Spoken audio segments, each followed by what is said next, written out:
Hello everyone and welcome back to the Horror Hut. Now, I know a lot of you use these videos to sleep, so before you drift off I thought it would be a fun idea if everyone can leave a comment to let me know where you are listening from in the world. Also like and subscribe if you are enjoying the episodes. Right, let's get comfy and relax and let's begin. When I first moved into the house, it didn't seem like much. It was a fixer-upper, the kind of place you buy because it's cheap, not because you love it. The paint was peeling, the windows stuck when you tried to open them, and the yard was overgrown with weeds. But I didn't mind the work. It was just me, and I figured I could take my time fixing it up. That was the plan anyway. The first time I saw my neighbor, I was unloading the U-Haul. He was standing at the edge of his yard, staring. He didn't wave or say hello, just stood there with his arms crossed, watching. He was older, maybe in his late 50s, with thinning gray hair and a face that looked like it hadn't smiled in years. I nodded at him, trying to be friendly, but he didn't nod back. He just kept staring. I thought maybe he was just curious about the new guy moving in, so I didn't think too much of it. Over the next few days, I noticed him more and more. Every time I was outside mowing the lawn, bringing in groceries, or just sitting on the porch, he was there. Sometimes he'd be standing by the window, the curtain pulled back just enough for me to see his face. Other times, he'd be in his yard, pretending to do something with the plants, but always keeping an eye on me. At first, I told myself it was harmless. Some people are just nosy, I thought.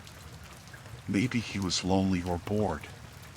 But as the days went on, it started to feel different. The way he watched wasn't just casual curiosity. It was focused, almost like he was waiting for something. It made my skin crawl, but I didn't want to be the kind of guy who jumps to conclusions. One afternoon, I was working on the fence in the backyard when I heard the gate creak. I turned around, and there he was, standing just inside my yard. "You planning to fix all this up?" he asked, his voice low and rough. "Yeah," I said, wiping my hands on my jeans. "It's a bit of a project, but I think it'll be nice once it's done." He didn't say anything else, just looked around like he was sizing the place up. Then, without another word, he turned and walked back to his yard. I watched him go, feeling a knot of unease in my stomach. Something about the way he moved, slow and deliberate, made me feel on edge. That night, I double-checked that I'd locked all the doors and windows. I told myself I was being paranoid, but I couldn't shake the feeling that something wasn't right. A couple of weeks later, I came home late from work. It had been a long day, and all I wanted to do was grab a beer and collapse on the couch. As I pulled into the driveway, I noticed something odd. The light in my shed was on. I knew I hadn't left it that way. I always turned it off when I was done working. I got out of the car and walked over, my boots crunching on the gravel. The door was slightly ajar, and when I pushed it open, I froze. All my tools were gone. I stepped inside, my heart racing. The shelves were empty, and the workbench was bare. I turned around, scanning the yard, and that's when I saw them, muddy footprints leading from the shed, across the grass, and through the gap in the fence that separated my yard from the neighbors. I stared at those footprints for what felt like forever. My hands were shaking, but I followed them, stepping carefully to avoid making noise. When I reached the fence, I peered through the gap. His backyard was dark, but I could make out the faint shape of his tool shed. The door was closed, but there was a faint light coming from inside. I didn't know what to do. Part of me wanted to march over there and confront him, but another part of me felt like that was a bad idea. There was something about him, something I couldn't explain, that made me feel like I needed to be careful. I went back to my house and called the police. It felt ridiculous, like I was overreacting, but I didn't know what else to do. When the officer arrived, I showed him the footprints and told him about my tools. He walked over to the neighbor's house and knocked on the door. It took a while for him to answer. When he finally did, he acted like he'd just woken up. He was wearing a bathrobe, and his hair was messy. "Is there a problem?" he asked, his voice calm. The officer explained the situation and asked if he could take a look around. The neighbor didn't even hesitate. He stepped aside and let the officer in. I stayed outside, pacing nervously on the porch. A few minutes later, the officer came back out and shook his head. "I didn't see anything," he said. "You're sure the footprints lead here?" I nodded, frustrated. "They go right to his yard. His shed has a light on." The officer sighed. "I'll file a report, but without any evidence, there's not much else I can do." After he left, I felt sick. I knew the tools were in that shed. I could feel it. But what could I do? Break in and risk getting arrested myself? I went back inside, locked all the doors, and tried to sleep, but every time I closed my eyes, I saw his face.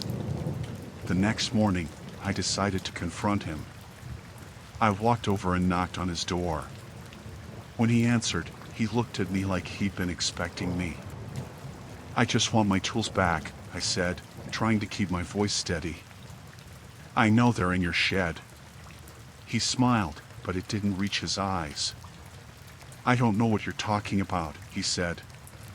"But you should be careful making accusations like that." The way he said it sent a chill down my spine.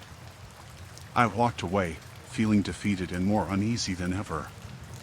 Over the next few days, I noticed more odd things. My gate was left open when I knew I'd closed it. My garden hose was uncoiled and stretched across the yard. Little things that didn't seem like much on their own but added up to something I couldn't ignore. Then, one night, I woke up to a sound outside my window. It was faint, like someone walking on the grass. I got up and looked out, but I couldn't see anything in the dark. I grabbed a flashlight and shone it into the yard. For a second, I thought I saw a figure moving near the fence, but when I blinked, it was gone. The next morning, I found a muddy handprint on the window. That was it for me. I packed a bag and went to stay with a friend while I figured out what to do. I put the house up for sale a week later. I never got my tools back, and I never found out what he wanted. But I couldn't stay there, not knowing what he was capable of. Sometimes, it's better to leave than to find out.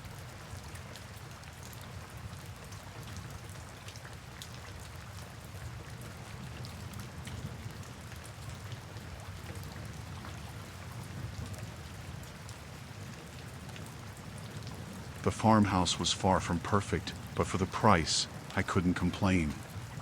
It was the kind of place that looked better in photos: chipped white paint on the exterior, creaky floorboards inside, and a barn in the back that hadn't been used in years. The landlord had been upfront about it. "Old, but livable," he'd said. That was good enough for me. The first few days were quiet. The nearest neighbors were a good half-mile away, and the isolation was something I'd wanted. I spent my mornings fixing up the place, patching holes in the walls and sweeping out cobwebs, and my evenings sitting on the porch, enjoying the peace. It wasn't until the 5th day that I noticed the letters. There was no name on the envelope, just my address scrawled in shaky handwriting. Inside was a single sheet of paper with 4 words: "Leave while you can." I stared at it for a long time. My first thought was that it was some kind of prank. Maybe the landlord had annoyed someone in the past, and they assumed I was connected to him. Still, it unsettled me. There was no return address, no hint of who might have sent it. I tossed it in the trash and tried to forget about it. The second letter arrived 2 days later. Same envelope, same shaky handwriting. This one said, "They're watching you." That was it. Nothing else. I started locking the doors after that. I hadn't bothered before because I didn't think anyone would bother me out there, but the letters changed that. I didn't tell anyone about them. Part of me thought I was overreacting, but another part felt like I needed to be on guard. The third letter arrived the next morning. The barn isn't safe. That one gave me pause. The barn was on the far edge of the property, and I hadn't even stepped inside it yet. The roof was caved in on one side, and the doors hung crooked on their hinges. It didn't look like it had been used in years. I thought about calling the landlord, but what would I even say? Someone left me a creepy letter about the barn. It sounded ridiculous. That evening, I decided to check it out for myself. The rain had started up again, light but steady, and the grass squished under my boots as I crossed the yard. The barn door creaked when I pushed it open, the sound echoing inside. The air smelled damp and stale, like rot. I shone my flashlight around but didn't see much, just old tools, broken boards, and piles of straw. I walked further in, the beam of light sweeping the floor, when I saw something that made my stomach drop. There was a mattress in the corner, filthy and stained, with an old blanket crumpled on top. Next to it was a pile of empty cans and wrappers. Someone had been living there. I backed out of the barn as quickly as I could, my heart racing. I locked the house up tighter than ever that night, dragging a chair in front of the door for good measure. The next morning, I called the landlord. He sounded annoyed when I told him about the letters and the mattress. "Nobody's lived in that barn for years," he said. "It's probably just some drifter passing through. I'll send someone to take a look." That didn't help much. I started jumping at every little sound, every creak of the house or rustle of the wind outside. The letters stopped for a while after that, and I thought maybe whoever was messing with me had moved on. Then, a week later, I saw him. It was late, just after midnight, and the rain was pouring down. I'd been lying in bed, listening to a drum against the roof, when I heard something else, a faint tapping sound. I sat up, straining to hear, and realized it was coming from the window. I pulled back the curtain, and my breath caught in my throat. A man was standing in the yard, just beyond the porch light, staring at me. His face was hard to make out through the rain, but I could see he was tall and thin, with long, stringy hair plastered to his face. He didn't move, didn't say anything. He just stood there, staring. I backed away from the window, my heart hammering. I grabbed my phone and dialed the police, whispering into the receiver so he wouldn't hear me. The dispatcher said someone would be out as soon as they could, but the storm was slowing everything down. When I looked back, the man was gone. The next 20 minutes were the longest of my life. I sat in the kitchen with a knife clutched in my hand, every creak and groan of the house making me jump. When the police finally arrived, their headlights swept over the yard, but there was no sign of him. They looked around the property and found nothing but muddy footprints leading from the barn to the porch. The officers told me to stay inside and lock the doors. "Call us if you see anything else," one of them said, but his tone made it clear he didn't think it was anything serious. "Just some vagrant looking for shelter," they said. They didn't understand. I didn't sleep at all that night. Every time I closed my eyes, I saw him standing there, rain dripping off his face, his eyes locked on mine. The next day, I packed my things. I didn't care about the lease or the money I'd lose by leaving. I just wanted to get out of there. As I loaded the last of my bags into the car, I glanced at the barn one last time. The doors were open, swinging slightly in the wind. For a moment, I thought I saw movement inside, a shadow shifting in the darkness. I didn't wait to find out. I got in the car and drove away, leaving the farmhouse and its secrets behind. I never found out who sent the letters or who the man in the yard was. But sometimes, late at night, I still think about him standing there, watching me through the rain.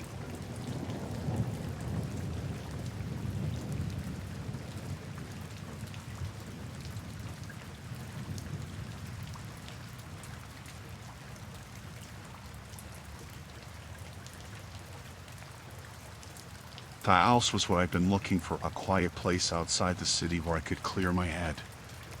It was a fixer-upper, but I wasn't in a rush to make it perfect. It had an overgrown backyard with a lot of trees, a small creek running along the edge of the property, and a shed about 30 yards from the back door. The shed caught my attention the first time I saw it. It was old, with weathered wood and a rusted padlock on the door. The realtor didn't say much about it, just that it had been locked for years and no one knew what was inside. I didn't think much of it at the time. I figured I'd deal with it eventually, but there were more pressing things, like fixing the leaky roof and cleaning out the junk the previous owner had left behind. The first few weeks in the house were peaceful. I worked during the day, came home to a quiet evening, and slowly started making the place my own. The shed stayed locked, untouched, but I found myself looking at it more and more when I was outside. There was something about it that bothered me. One weekend, I finally decided to check it out. The lock was rusted, but it held tight. I tried prying the door open with a crowbar, but it wouldn't budge. Frustrated, I gave up and told myself I'd get a bolt cutter later. That night, I couldn't stop thinking about the shed. I wasn't sure why it bothered me so much. It wasn't unusual for old properties to have locked sheds or storage areas. Still, I felt uneasy, like there was something about it I wasn't supposed to see. A week went by, and I still hadn't bought the bolt cutter. I told myself I was just procrastinating, but deep down, I wasn't sure I wanted to open it. Then, one night, I came home late and noticed something strange. The padlock was gone. The door was slightly open, just enough to see the darkness inside. I froze in the yard, staring at it. I was certain the lock had been there the day before. The shed hadn't been touched in years. Even the weeds around it looked undisturbed. I didn't go near it that night. I locked all the doors and windows in the house and stayed up, listening for any sounds outside. The wind rustled the trees, and the creek gurgled in the distance, but nothing unusual happened. The next morning, I walked out to the shed. The door was still open, creaking slightly in the breeze. I hesitated before stepping inside. The air was musty, filled with the smell of damp wood and mildew. At first, it didn't seem like there was much inside. Old tools hung on the walls, covered in cobwebs. The floor was cluttered with broken pots, rusted metal, and other junk. But as I moved deeper into the shed, I noticed something that didn't belong. In the corner, there was a pile of camping gear, an old sleeping bag, a flashlight, a few cans of food, and a water bottle. Everything looked used but not abandoned. The sleeping bag was rolled neatly, and the food cans weren't expired. I felt my chest tighten as I realized what it meant. Someone had been living here. I backed out of the shed, my eyes scanning the yard and the tree line. It was quiet, but I didn't feel alone. I went back inside the house and locked the door. That night, I couldn't sleep. I kept thinking about the camping gear, about the open door, about how the lock had disappeared. I tried to tell myself it was just some drifter who had moved on, but I didn't believe it. The next morning, I called a locksmith and had new locks installed on all the doors. I also bought a security camera and set it up facing the shed. I wanted to know if anyone came back. For a few days, nothing happened. The camera didn't pick up anything, and I started to think maybe I'd been overreacting. But then, one night, I woke up to a noise outside. It was faint, like footsteps crunching on gravel. I grabbed my phone and pulled up the camera feed. The shed door was open again. My stomach dropped. I watched the screen, my hand shaking, but I didn't see anyone. After a few minutes, I worked up the courage to go to the window. I peered out, trying to stay hidden behind the curtain. There was someone standing by the shed. It was a man, tall and thin, wearing a dark jacket. He had his back to the house and seemed to be looking at something inside the shed. I couldn't see his face. I stayed frozen at the window, too scared to move. After what felt like an eternity, the man stepped back from the shed and walked toward the trees. He disappeared into the darkness. I didn't sleep that night. I stayed by the window, waiting to see if he would come back, but he didn't. The next morning, I checked the shed. The camping gear was gone. There were fresh footprints in the dirt, leading from the shed to the trees. I called the police and told them everything. An officer came out and looked around, but there wasn't much they could do. They said it was probably a homeless person using the shed for shelter. I wanted to believe them, but something about the man didn't seem right. He hadn't just been hiding out. He had been watching. I didn't stay in the house much longer. I couldn't shake the feeling that I was being watched, that the man might come back. I sold the property a few months later and moved into an apartment in the city. I still think about that night sometimes, about the man by the shed and the way he disappeared into the trees. I'll never know who he was or what he wanted, and maybe that's for the best.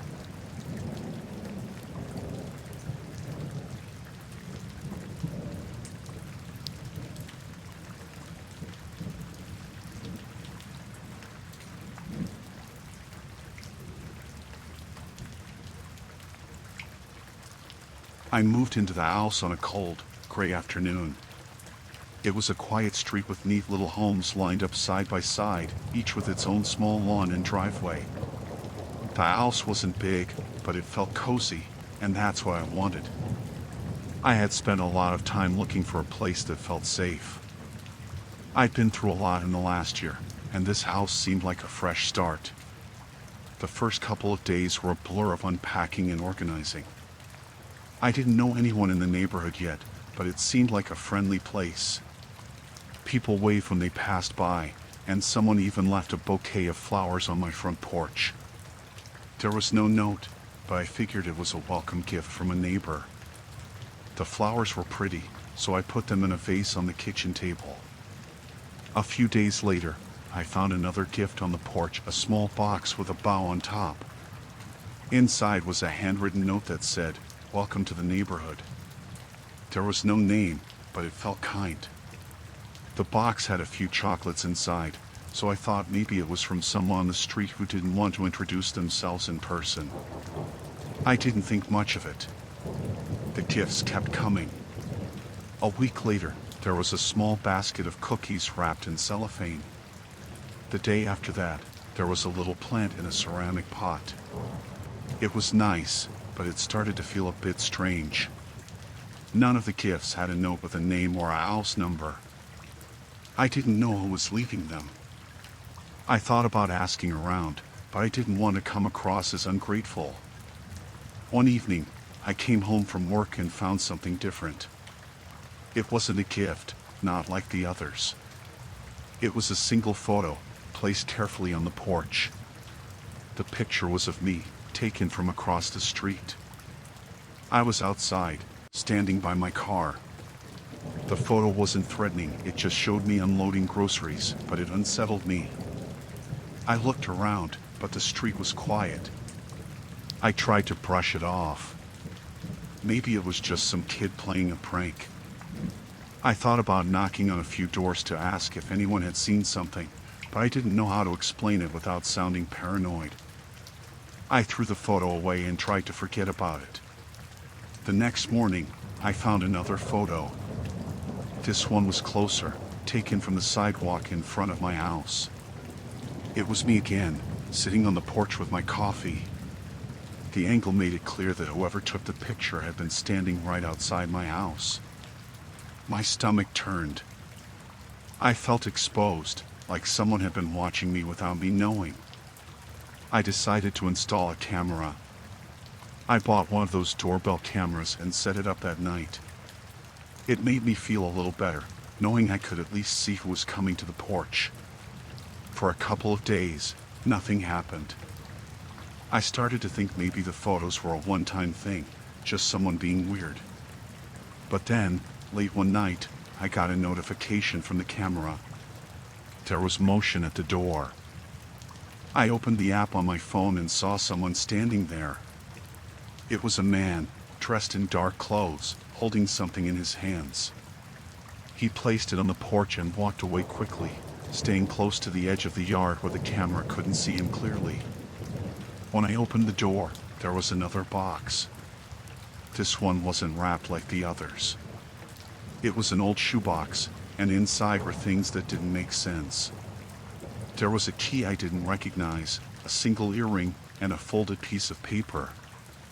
The paper had writing on it, just a few words that said, "I've always watched over you."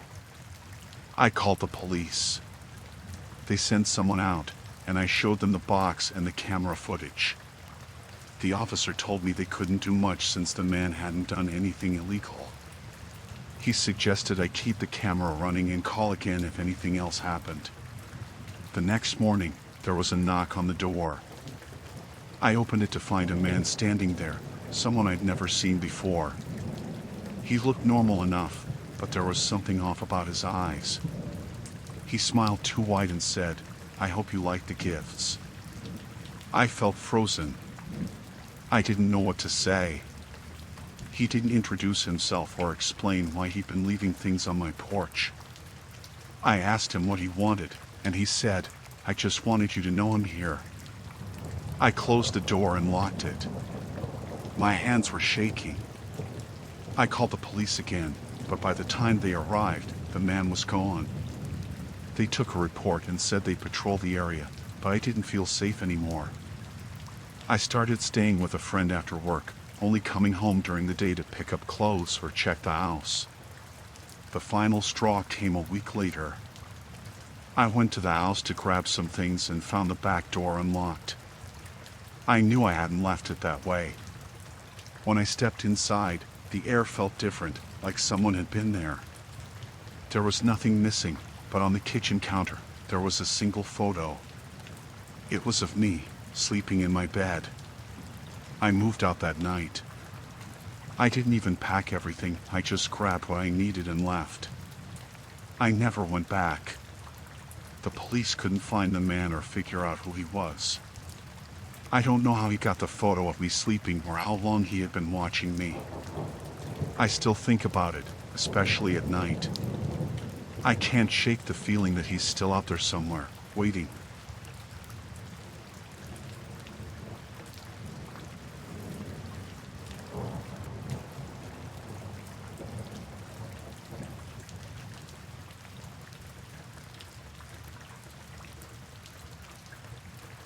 When I moved into the cabin, it felt like the right thing to do. The city was too noisy, too crowded, and after my wife passed, I couldn't stand the constant buzz around me. I needed quiet, and the cabin offered that. It was far out, about an hour's drive from the nearest small town, and sat in the middle of tall trees that blocked most of the sunlight even on bright days. I remember the first time I saw it during the walkthrough. It was old but solid, built with thick wood and a stone foundation. There was a fireplace in the living room and a small bedroom off to the side. The kitchen was outdated but functional. The real draw was the location. It felt like the world stopped outside the property line. I didn't notice anything strange at first. When I moved in, I spent a few days cleaning and unpacking. The previous owner had left some furniture behind: a wooden table, a couple of chairs, and an old wardrobe in the bedroom. It saved me the trouble of bringing much with me, which I appreciated. It was on the third day that I saw the first marking. I was wiping down the kitchen counters when I noticed it carved into the underside of the table. It was a symbol, like a jagged circle with a line through it. It didn't mean anything to me, but it stood out because it was precise, like someone had taken their time to make it. I figured the previous owner might have done it. People carve things into furniture all the time: initials, doodles, whatever. It didn't bother me. The next marking showed up a week later. This one was on the wall in the bedroom, near the floor by the bed. It was similar to the first, a circle with a line through it, but it had more lines coming off the edges, like rays from the sun. I didn't understand how I missed it during the walkthrough or when I moved in, but I shrugged it off. Over the next few weeks, I started finding more of them. They were in strange places, the inside of the wardrobe, the underside of a windowsill, even the back of one of the chairs. Always carved, always the same kind of design. They didn't look random, but I didn't have a clue what they were supposed to mean. Then one evening, I noticed something new. I was sitting in the living room reading when I heard a faint scratching sound. At first, I thought it might be a raccoon or some other animal outside. It wasn't unusual out here. But the sound didn't stop. It was steady, like someone dragging something sharp against wood. I got up and went to the window, but I couldn't see anything. The trees outside cast long shadows, and the porch light didn't reach far. The sound kept going, so I grabbed a flashlight and stepped outside. It was cold, and the air was still. I walked around the side of the cabin, shining the light on the walls and the ground. Nothing. I circled the whole cabin but didn't see anything out of place. The scratching sound had stopped, so I went back inside. The next morning, I found fresh markings on the back door. They were deep and rough, not like the others I'd found inside. These looked hurried, almost angry. There were more of those circle shapes, but they were uneven and jagged. I started to feel uneasy. Someone had to have done this. The marks were too high up for an animal to make, and they weren't the kind of thing you get from wear and tear. I decided to put a lock on the back gate and double-check the windows every night before bed. A few days passed without anything strange happening. Then one night, I heard the scratching again. This time, it was louder, more deliberate. I grabbed a flashlight and a crowbar and went to the back door. My heart was pounding as I unlocked it and swung it open, but no one was there. The next day, I found more markings on the outside of the cabin. They were on the walls near the windows and even on the porch railing. Whoever was doing this was getting closer. I decided to set up some cameras. I drove into town and bought a couple of motion-activated ones. I installed them around the cabin, making sure to cover the doors and windows. That night, I sat up late watching the live feed on my laptop, but nothing happened. It wasn't until the third night that I saw something. Around 2 a.m., the camera by the back door caught movement. A figure stepped into view, dressed in dark clothes with their hood up. They moved slowly, crouched low, and started scratching at the door with something sharp. I froze. I didn't know what to do. They didn't try to get inside, they just kept carving into the wood. After a few minutes, they stood up and looked straight at the camera. I couldn't see their face clearly, but I could tell they were smiling. I called the police right then. It took them over an hour to get out to the cabin, and by the time they arrived, the person was gone. I showed them the footage, but they couldn't identify the intruder. They told me to stay alert and let them know if anything else happened. The next night, I heard the scratching again, but this time it was louder, like they were inside the cabin. I grabbed the crowbar and moved slowly through the house, checking each room. When I got to the bedroom, I found the wardrobe door open. Inside, the back panel had been removed, revealing a hole that led into the wall. I shined the flashlight into the hole and saw something that made my stomach turn. There was a small space inside, just big enough for someone to crouch in, and it was filled with carvings. The walls were covered in those same circle patterns, along with what looked like names and dates. I didn't stay to investigate. I grabbed my keys and left the cabin that night. I didn't stop driving until I reached a motel in town. The police came back the next day and searched the cabin. They didn't find anyone, but they confirmed that someone had been living in the walls. They found more carvings, along with some old clothes and empty food containers. I didn't go back after that. I sold the cabin as is and moved back to the city. I still think about the carvings sometimes, and the person who made them. I don't know who they were or what they wanted, but I'm glad I never found out.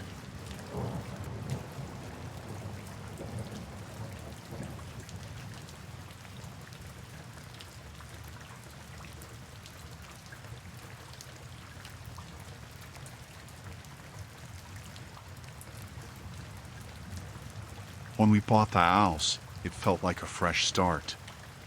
It was old but had charm, arched doorways, hardwood floors, and plenty of space. It needed work, though. The wallpaper was peeling, the plumbing rattled, and the walls were thick with layers of paint that seemed to trap the smell of age. We were excited, though. We planned to fix it up room by room. The first few days were chaotic. Boxes were everywhere, furniture was piled up in odd places, and we were still figuring out where things would go. It was exhausting, but also felt good to be in our own space. The first strange thing happened on the second day. I was tearing down some old drywall in the guest bedroom. It had water damage, and we wanted to replace it entirely. As I pulled a section away, I noticed a small, square opening behind it, like a hollow space that didn't belong. At first, I thought it might be an old vent or part of the house's original design. Inside, I found a wooden box, dusty and covered in cobwebs. It wasn't locked, so I opened it. Inside were photographs, maybe a dozen of them. They were black and white, faded, and looked like they were decades old. They showed parts of the house, the front porch, the living room, the staircase, but nothing unusual. I thought it was interesting, but not necessarily concerning. People leave behind strange things in old houses all the time. I set the box aside and kept working. The next day, my wife was cleaning out the basement while I worked on the dining room. She came upstairs holding another box. It was similar to the one I'd found, but this one had more photos. These were newer, color photos, printed on glossy paper. They showed the backyard, the kitchen, and the driveway. That was when we started feeling uneasy. The photos looked recent, and the driveway in the picture had our car parked in it. We sat down and went through the pictures together. They were all our house, taken from angles that suggested someone had been walking around the property. Some were taken through windows, showing the inside of the house. One even showed my wife unpacking a box in the living room. We tried to make sense of it. Maybe the previous owner was documenting the house before selling it. But then why were the photos hidden like this? That night, I didn't sleep well. Every little noise made me sit up, straining to hear. The house was old, and the wind outside made the windows rattle, but I couldn't shake the feeling that we weren't alone. The next day, I found another compartment. This one was in the wall behind the refrigerator. It was smaller, just big enough to hold a single envelope. Inside were more photos, but these were different. They were of us. There were pictures of me and my wife carrying boxes into the house on the day we moved in.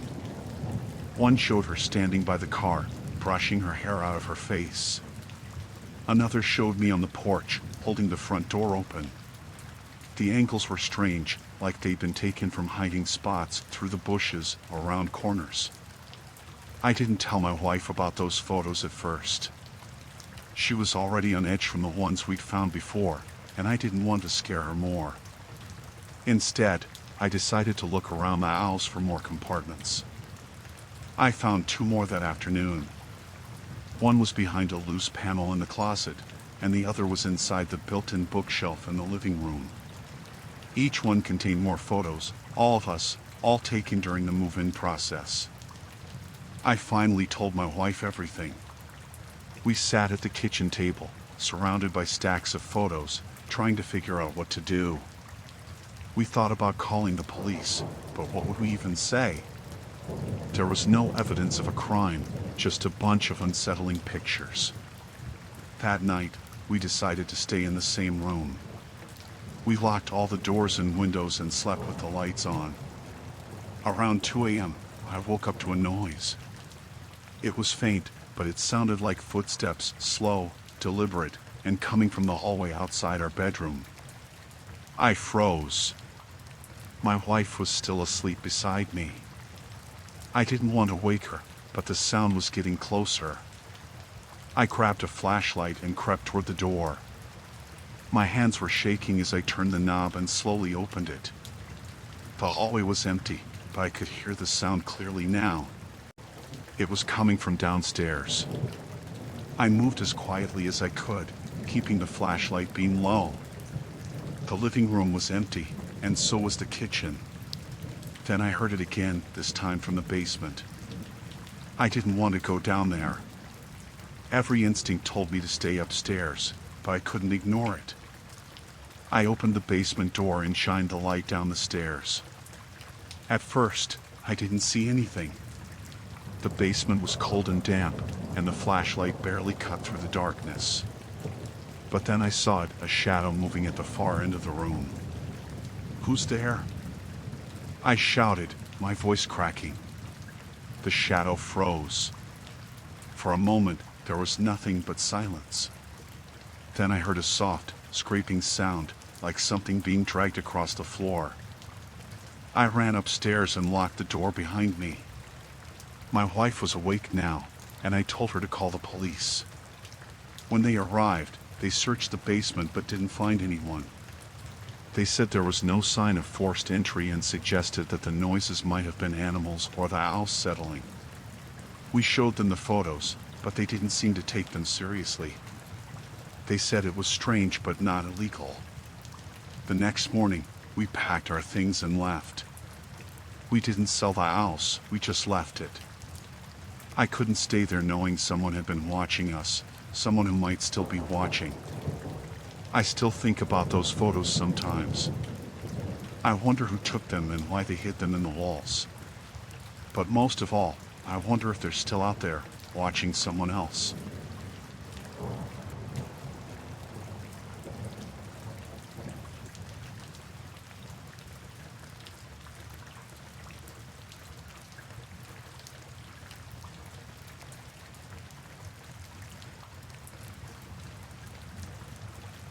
When I first found the apartment, I thought it was perfect. It was small but cozy, with a big window in the living room that let in plenty of light during the day. It was on the third floor of a building in a quiet neighborhood, and I could even see a little park from the window. The rent wasn't bad either. I signed the lease and moved in as soon as I could. The first week went by smoothly. I spent most of my time unpacking and making the place feel like home. I didn't know anyone in the area yet, but I didn't mind. The quiet felt like a relief after living with noisy roommates for years. It started one evening when I was sitting on the couch, scrolling through my phone. The sun had just set, and the streetlights were starting to come on. I glanced out the window and noticed a man standing by the window in the building across the street. He was holding binoculars, and they were pointed right at me. At first, I wasn't sure if he was looking at me or something else. I froze, trying not to make any sudden movements. Then he lowered the binoculars, and I saw him smile. It wasn't a friendly smile. It felt wrong, like he was enjoying something he shouldn't be. I pulled the blinds closed and tried to shake it off. Maybe he wasn't looking at me. Maybe I just imagined the smile. The next night, I forgot about it. I had been out running errands, and by the time I got home, I was too tired to think about anything but dinner. I had just sat down to eat when I glanced out the window again. He was there, in the same spot, holding the binoculars. This time, there was no mistaking it.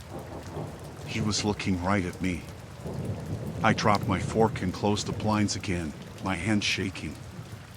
I told myself not to panic. Maybe he was just nosy. Maybe he didn't realize how creepy he was being. But then it happened again. And again. Every evening, around the same time, I would see him standing at his window, staring into mine. It didn't matter if the lights were on or off. He was always there, waiting. I started keeping the blinds closed all the time, but it didn't help. I could feel his eyes on me, even when I couldn't see him. One night, I decided to confront him. I opened the blinds and stared back at him, trying to look as angry and confident as I could. He just raised the binoculars again and kept watching. I shouted at him through the window, telling him to stop, but he didn't react. He just stood there, like a statue, completely unfazed. That was when I started to feel scared. I called the building manager and told her about the man. She said she couldn't do anything because he didn't live in our building. She suggested calling the police, but I wasn't sure what to say. A man is watching me didn't sound like enough for them to take seriously. So, I tried to ignore it. I started coming home later and keeping myself busy to avoid thinking about him. But it got worse. One night, I heard a tapping sound on my window. It was faint, but it was there. I didn't want to look, but I couldn't stop myself. When I peeked through the blinds, he wasn't at his window anymore. Instead, he was standing on the sidewalk below, looking up at me. He wasn't holding the binoculars anymore. He was just staring, his face lit by the glow of the streetlight. I backed away from the window and locked all the doors. I stayed up all night, listening for any sound, but he didn't come any closer. The next day, I called the police. They sent someone out to take a report, but there wasn't much they could do. They told me to call again if he came onto the property or tried to make contact. That night, I was afraid to turn the lights on. I sat in the dark, watching the window, waiting for him to show up. Hours went by, and there was nothing. I started to think maybe he had finally given up. Then I heard a noise at my front door. It was a faint scratching sound, like something dragging across the wood. I held my breath and listened. The scratching stopped, and I heard a soft knock. I didn't move. I didn't even breathe. The knock came again, louder this time. Then a voice. "I know you're in there."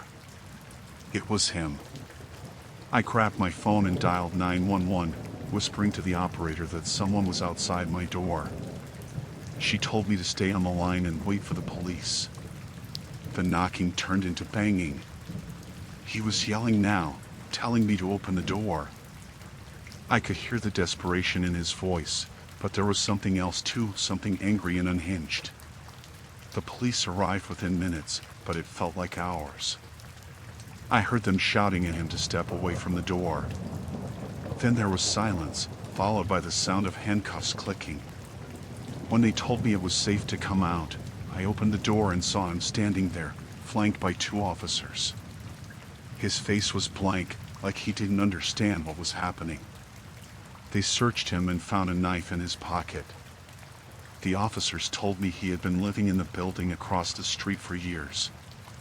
They said he had a history of harassment but had never hurt anyone before. I moved out the next day. I didn't care about breaking the lease or losing money. I couldn't stay there, not after what happened.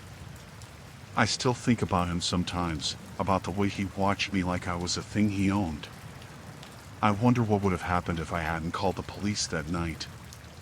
But most of all, I wonder how long he had been watching me before I even noticed.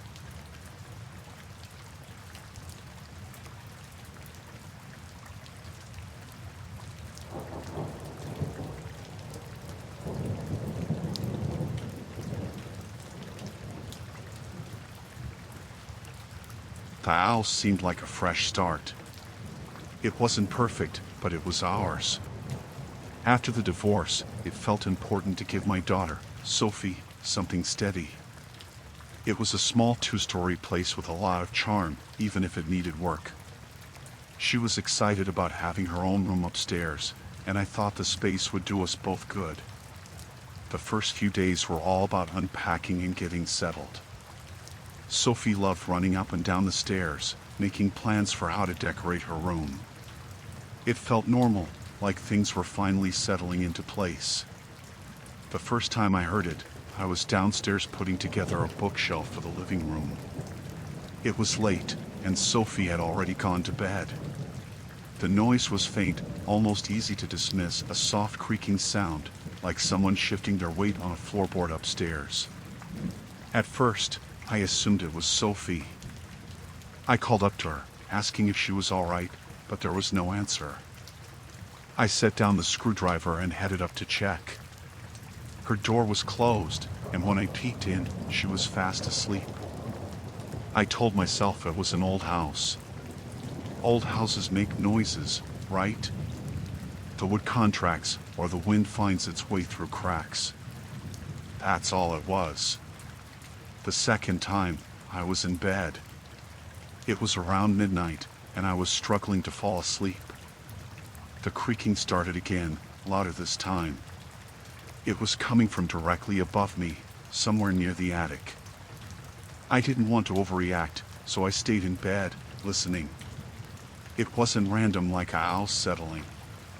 It was steady, almost rhythmic, like footsteps. I got up and grabbed the flashlight I kept in the bedside drawer. There wasn't a pull-down ladder for the attic, just a small hatch in the ceiling of the upstairs hallway.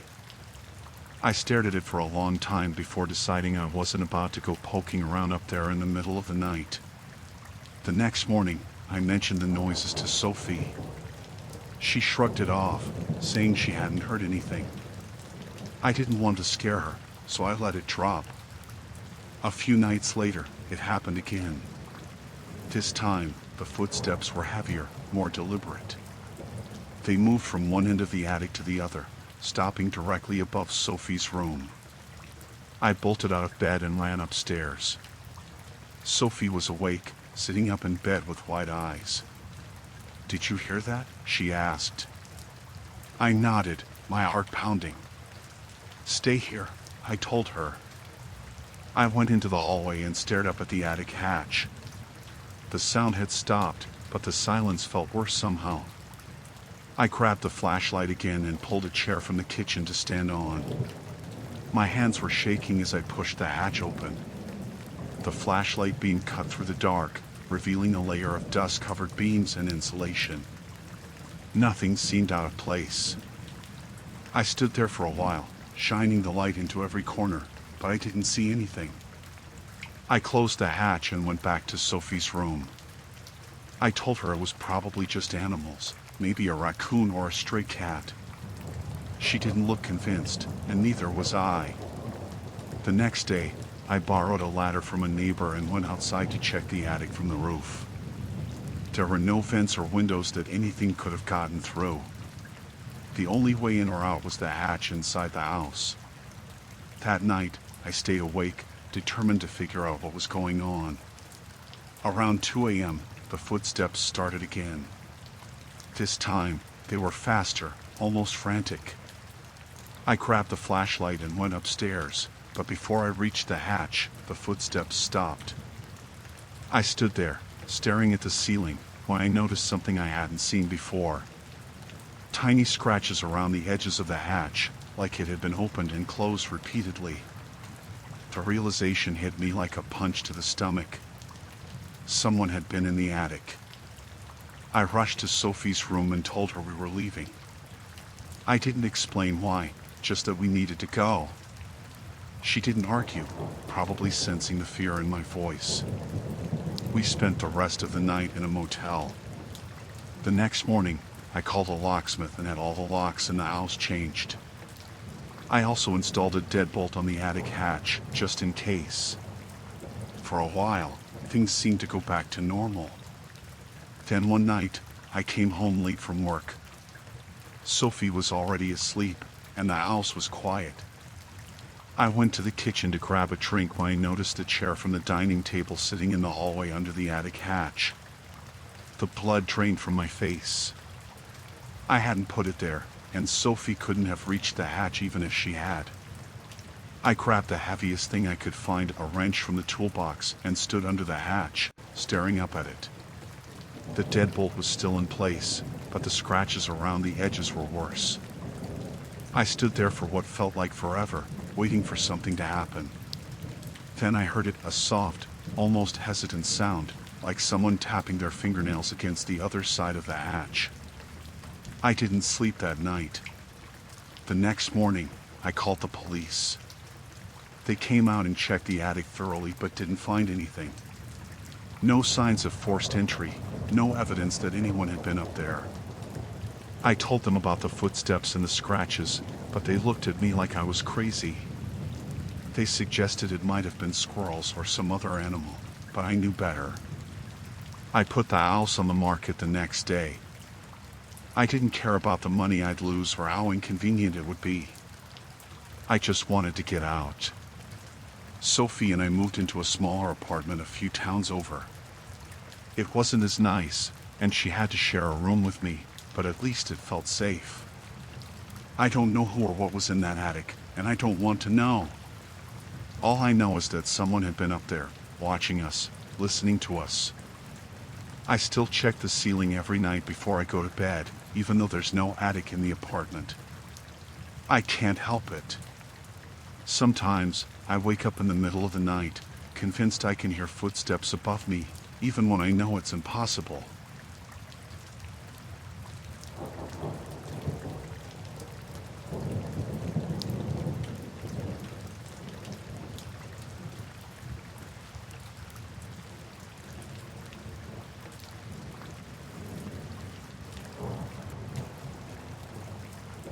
The first time I heard it, I thought it was just another bad neighbor.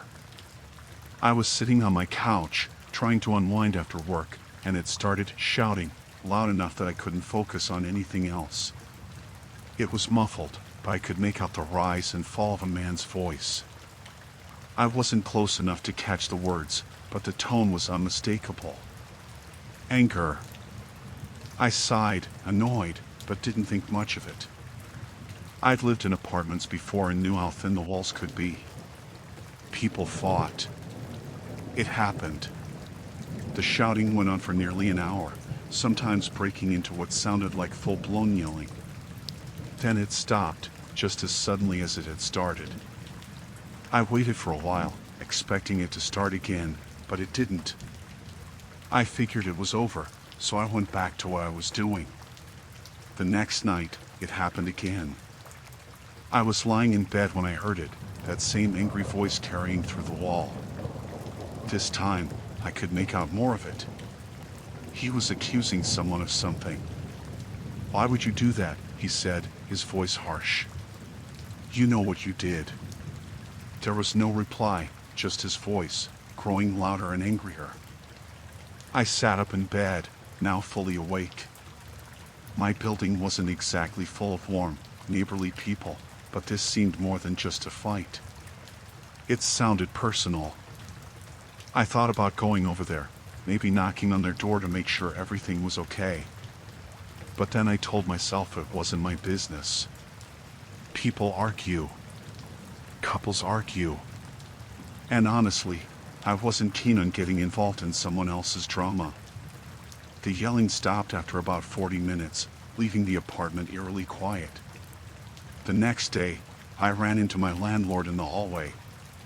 She was an older woman who lived on the ground floor and took care of the place herself. I decided to mention it, not to complain, but just to see if she knew anything. "Hey, do you know who lives next door to me?" I asked. "I've been hearing some pretty loud arguments coming through the wall." She looked at me, confused. "Next door?"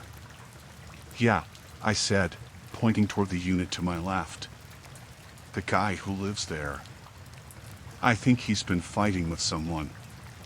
It's been loud the last couple of nights." She frowned, shaking her head. "That unit's been empty for years.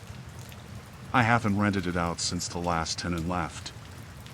I felt my stomach drop. "Are you sure?" "I've been hearing someone in there. A man, yelling." She nodded, her expression serious. "There's no one living there." "I'd know if there was." I didn't know what to say. I stood there for a moment, trying to process what she just told me.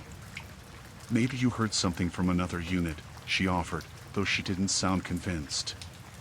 No, it's definitely coming from that wall, I said. She promised to check the unit later that day and let me know if she found anything.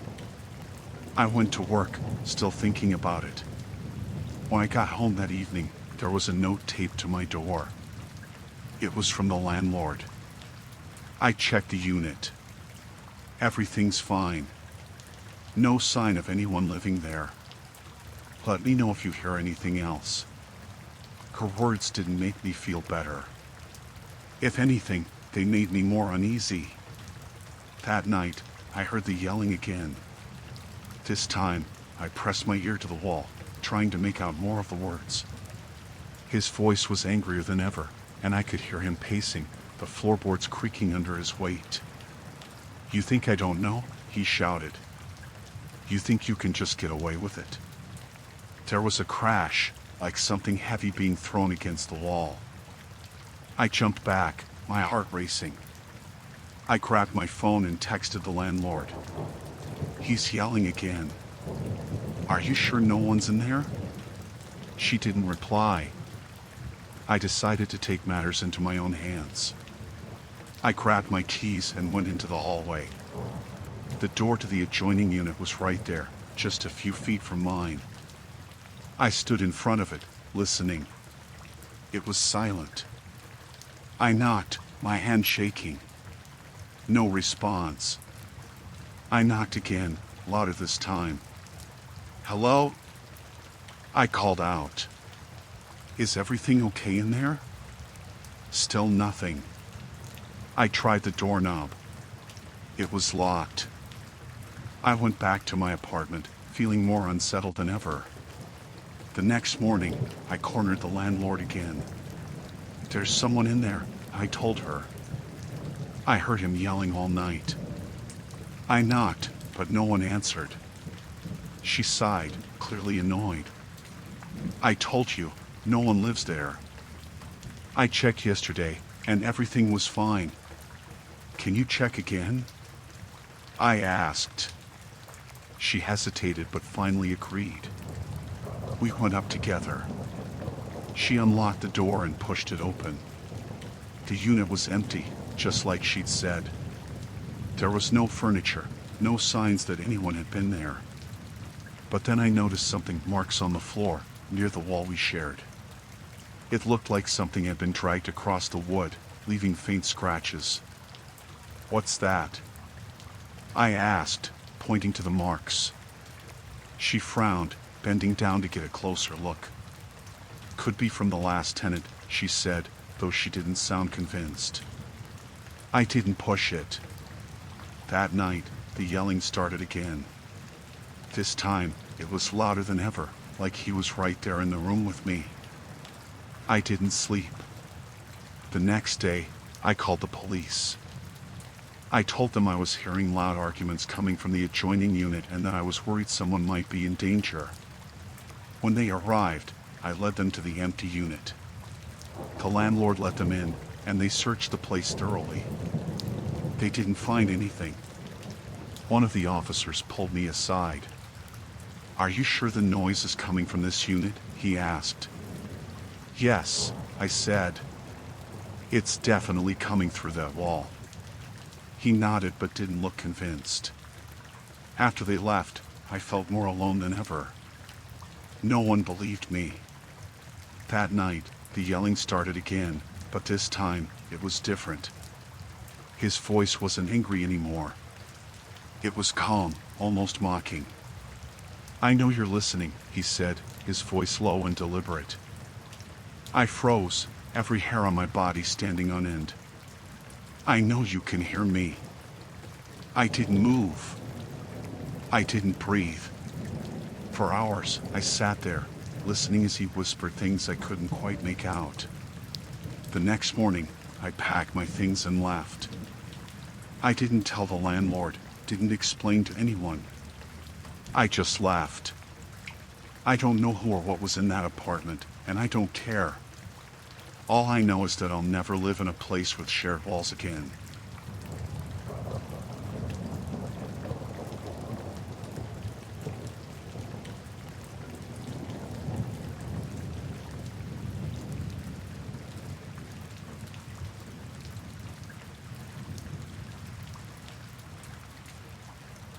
I moved into the house about a year ago. It wasn't anything fancy, but it was a solid place, and it had a yard that I liked. The previous owner had passed away, and the house had sat empty for a while before I got it. The real estate agent didn't mention much about the history of the house, and honestly, I didn't think to ask. I was just excited to have a place to call my own, away from the bustle of city life. The first few months were quiet. I spent most of my weekends fixing things up. The house was old, a bit run down, but it had character. There was a lot of overgrown grass and weeds in the backyard, so one Saturday I decided to spend the day clearing it out. I started digging near the back fence to plant some new flowers. The ground was a bit harder than I expected, so I had to put a bit of muscle into it. After about an hour, I hit something solid. At first, I thought it was a rock, but it felt too smooth. I cleared some of the dirt away, and that's when I saw it, an old, leather-bound journal, buried beneath the soil. It was in rough shape, but still mostly intact. Curious, I wiped the dirt off and opened it up. The pages inside were yellowed and brittle, but the handwriting was legible. The first few pages seemed like ramblings, nothing that caught my attention, but as I read on, it became clear that this journal belonged to someone who had lived in the house many years ago. The entries started to get darker. One entry, dated from about 50 years ago, caught my eye. I don't know how much longer I can keep this secret. The guilt is eating me alive, but I know what I did was necessary. He was dangerous. No one would believe me if I told them the truth. The next few pages were more of the same, but then it took a turn.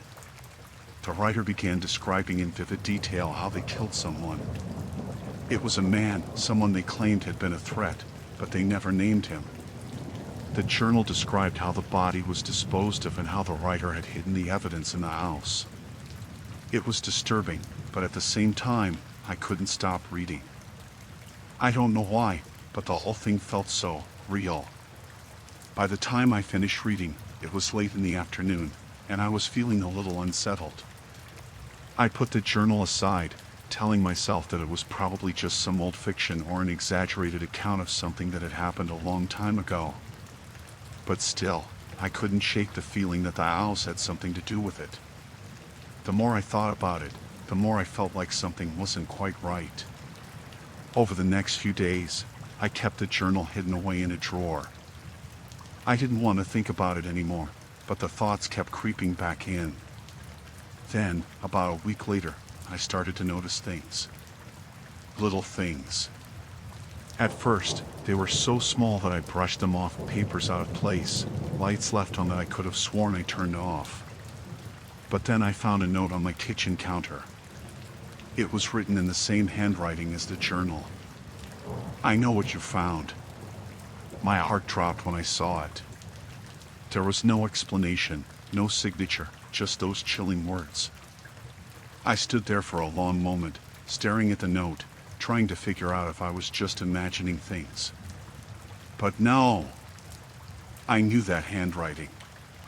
It was the same as the journal. The same curved, uneven letters. I didn't tell anyone about it. I figured it was just a prank or some weird coincidence, but then a few days later, I found another note, this time stuck to my front door. It was a single line. "You shouldn't have read it." I felt a sense of dread I couldn't explain. I couldn't shake the feeling that someone was watching me. I tried to tell myself it was nothing, that I was just being paranoid, but the notes kept coming. Each one more personal than the last. And the weirdest part? They always showed up when I was alone, and always when I least expected it. A week later, I was sitting in my living room when I heard a sound outside. It was faint, like something scraping against the side of the house. I tried to ignore it, but then I heard it again, closer this time. It sounded like someone was walking around in my backyard, but I hadn't seen anyone out there. I grabbed a flashlight and went out the back door, shining it around the yard. There was nothing there.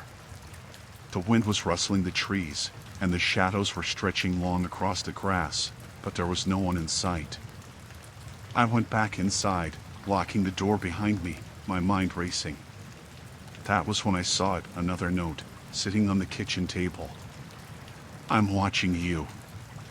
You're not safe here. I felt a cold chill run down my spine. I couldn't ignore it anymore. Someone knew what I had found, and they were getting closer. I didn't know who it was or why they were doing this, but I knew I couldn't stay in that house anymore.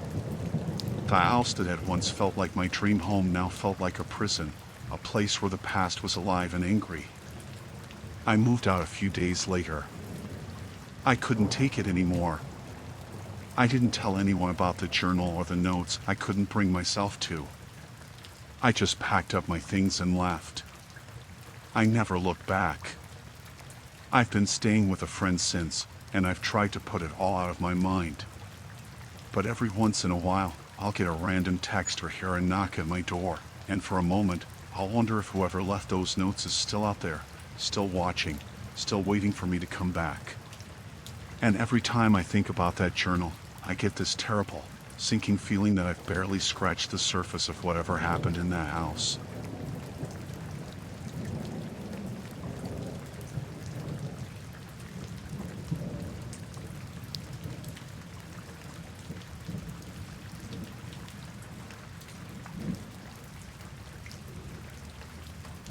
It started on a cold, rainy evening, the kind where you want to wrap yourself in a blanket and forget the outside world exists. My wife and I had just settled in for the night. The fire was going, dinner dishes were cleaned, and we were watching a movie when we heard the knock at the door. It was strange because we don't usually get visitors, especially not at night. Our house is set a little ways off the main road, so you don't just stumble onto it unless you're looking for it. I got up, a bit hesitant, and looked through the peephole. A man was standing on the porch, drenched from the rain. He didn't have an umbrella or anything, just a jacket soaked through and a baseball cap pulled low over his face. He kept glancing around, shifting his weight from one foot to the other. Something about it didn't sit right with me, but I couldn't just leave him standing there. I opened the door a crack, leaving the chain on, and asked, "Can I help you?" The man looked up, his face pale and weathered.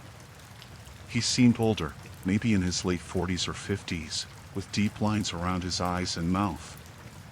His expression wasn't angry, but it wasn't friendly either, just flat, like he was trying hard not to show anything. "Evening," he said, his voice low and rough. "Sorry to bother you, but I used to live here. I sold the house a while back, but I realized I left something behind. It's really important. I need to come in and look for it." That caught me off guard. We bought the house a year ago, and the sale had been through a realtor. We'd never met the previous owner. I glanced back at my wife, who was now standing behind me, her arms crossed tightly over her chest. She shook her head slightly, a silent warning. I felt the same unease. "I'm sorry," I said, keeping my voice firm.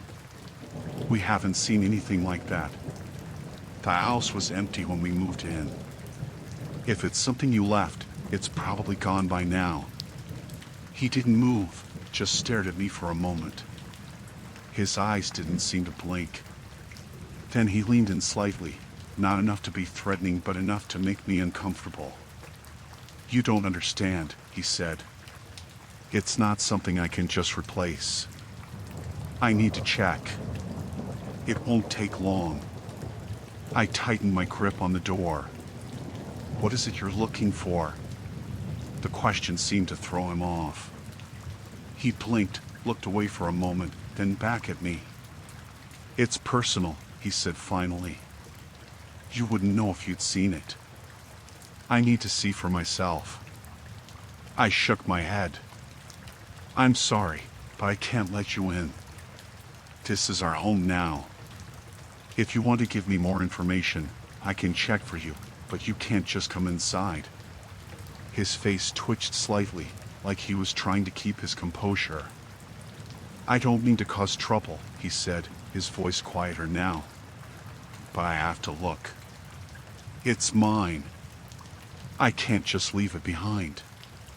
Something in his tone made the hair on the back of my neck stand up. It wasn't what he said, it was how he said it. There was no desperation, no pleading. It was flat, like he was stating a fact. He wasn't asking for permission. He was just waiting for me to move. I started to close the door, but his hand shot out and pressed against the frame. Not hard, not enough to force it open, but enough to stop me. His expression changed then. It was subtle, but I saw it. The flatness was gone, replaced by something colder. I don't think you're listening, he said. This is important.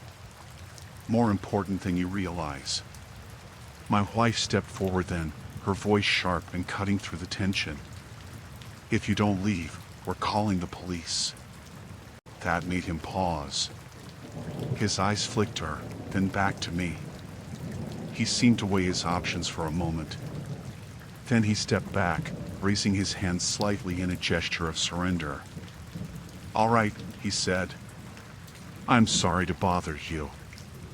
I needed to try. He turned and walked off the porch, disappearing into the rain. I closed the door and locked it, double-checking the deadbolt. My wife and I stood there for a moment, listening to the rain and the wind, trying to process what had just happened. He's gone, right? She asked, her voice trembling slightly. I nodded, but I wasn't sure. Something about the way he left didn't feel right. I went to the window, pulling the curtain aside just enough to peek out. The driveway was empty. There was no car. How had he gotten here? The rest of the night, I couldn't shake the feeling of unease. Every little noise made me jump. My wife tried to calm me down, saying he was probably just some guy trying to scam us or mess with us, but I couldn't stop thinking about his face. The way he looked at me, like he wasn't really looking at me, but through me. Around midnight, we finally went to bed, though I didn't sleep much. Every time I closed my eyes, I heard his voice again, that cold, even tone that didn't match his words. It was around 2 a.m. when I heard the noise. A faint creak, like wood settling under weight. I sat up in bed, straining to listen. It came again, louder this time. It was coming from downstairs. I woke my wife, whispering that I'd heard something.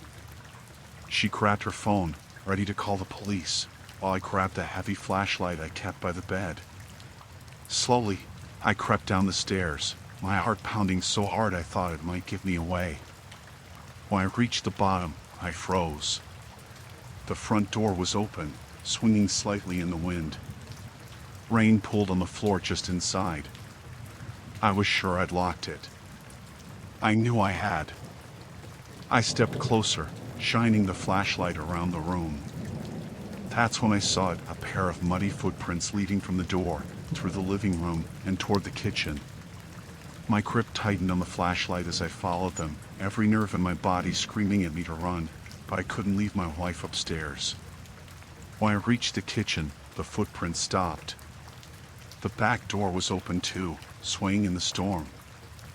I shone the flashlight outside, but there was no one there. Just the rain and the wind.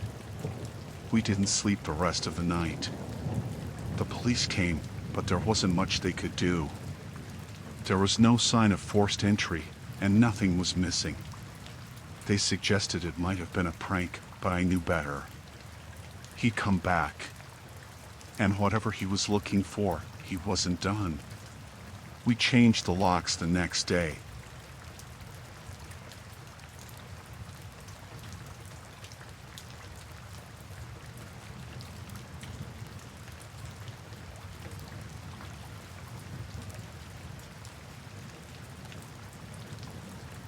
When I moved into my apartment, I thought I'd finally found the right place. It was small, but it felt comfortable enough.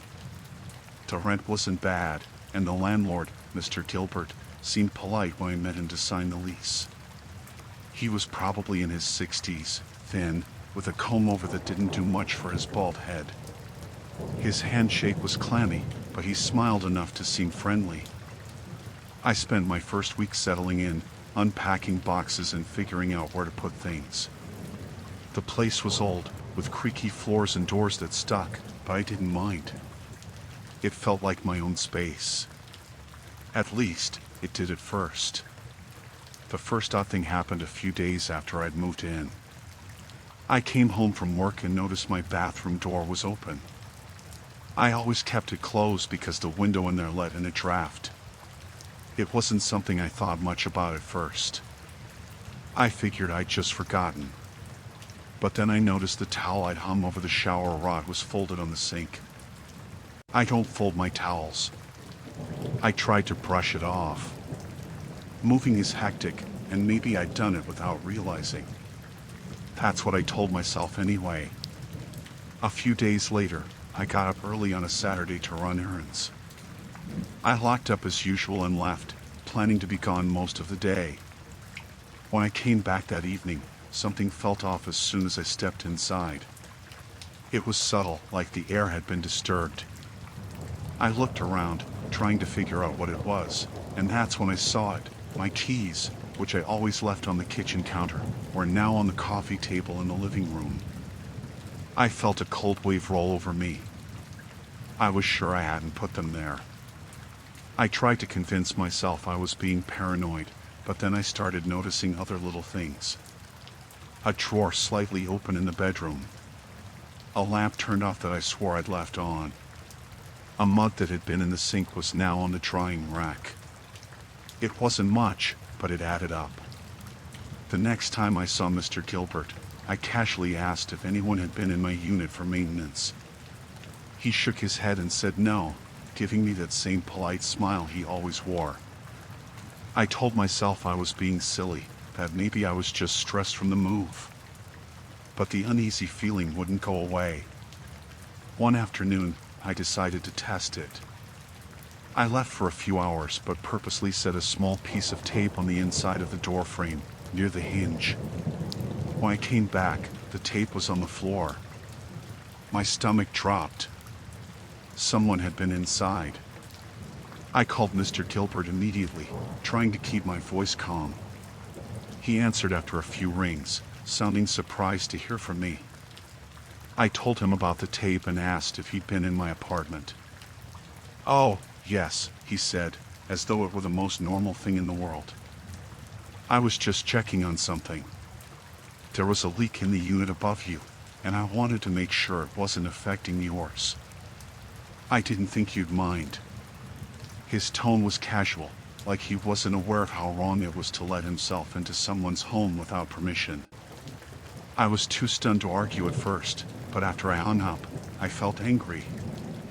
I decided to change the locks, even though it wasn't allowed under the lease. I couldn't relax knowing he could just walk in whenever he wanted. The locksmith came the next day. I didn't tell Mr. Gilbert, and I hoped he wouldn't notice right away. For a few days, things were quiet. I started to feel normal again. Then, late one night, I woke up to the sound of someone jiggling my doorknob. My heart stopped. I stayed completely still, listening as the noise continued. It wasn't loud, just soft clicks and scraping, like someone was trying to be quiet. I grabbed my phone and crept out of bed, my hands shaking. The sound stopped suddenly, and I thought maybe they'd gone away. Then I heard a faint knock. "Miss Harper?" It was Mr. Gilbert's voice, low and calm. "It's me. I need to check something inside." I didn't answer. I couldn't. My whole body was frozen. I stood there, holding my breath, as he knocked again. "I know you're in there," he said. His tone was different now, almost annoyed. You changed the locks. You can't do that. It's against the lease. I stayed silent, hoping he'd give up. After a few minutes, the knocking stopped, and I heard him walking away. I didn't sleep at all that night. The next morning, I called the police and told them what had happened. They sent an officer to take a report, but there wasn't much they could do. Since he hadn't broken in or threatened me, they said it was a civil matter. I felt helpless. I tried to avoid Mr. Gilbert after that, but it wasn't easy. He lived on the property, so I'd see him occasionally, walking across the parking lot or working in the yard. Every time I saw him, he'd give me that same polite smile, as if nothing had happened. One evening, I came home to find a note taped to my door. It was from Mr. Gilbert, saying he needed to speak with me about a repair issue. I didn't trust him, so I ignored it. That night, I woke up to the sound of footsteps outside my window. I sat up in bed, my heart racing. The blinds were closed, but I could see a faint shadow moving back and forth.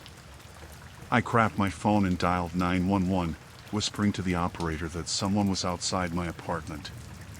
The shadow paused, and I heard a soft tapping on the glass. "Miss Harper?" It was him again. "I need to talk to you." I didn't respond. I just stayed on the line with the operator, trying to keep my voice steady as I gave them my address. The tapping continued for a few more seconds, then stopped. By the time the police arrived, he was gone. I filed another report, but again, there wasn't much they could do. They suggested I move if I felt unsafe. It felt unfair, but I knew they were right. I started looking for a new place the next day. I left that apartment 2 weeks later. On my last day there, as I was loading the last of my things into the car, I saw Mr. Gilbert standing in the window of his office, watching me. He didn't wave or smile this time. He just stared. I got in my car and drove away, and I haven't looked back since.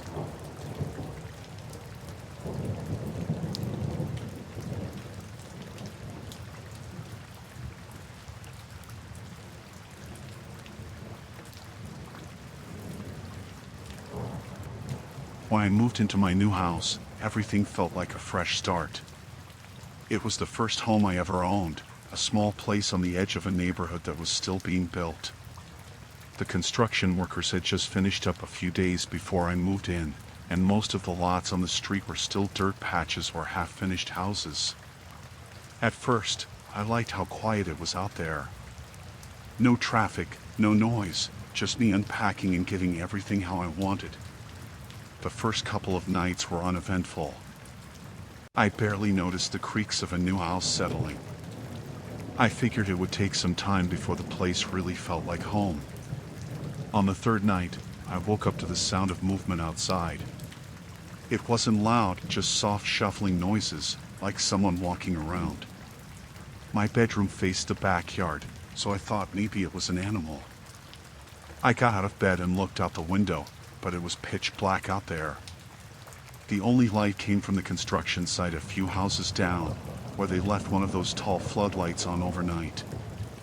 I didn't see anything, so I went back to bed. The next morning, when I went out to take the trash to the curb, I noticed something strange. The side gate to my backyard was slightly open. I was sure I'd closed it when I moved in.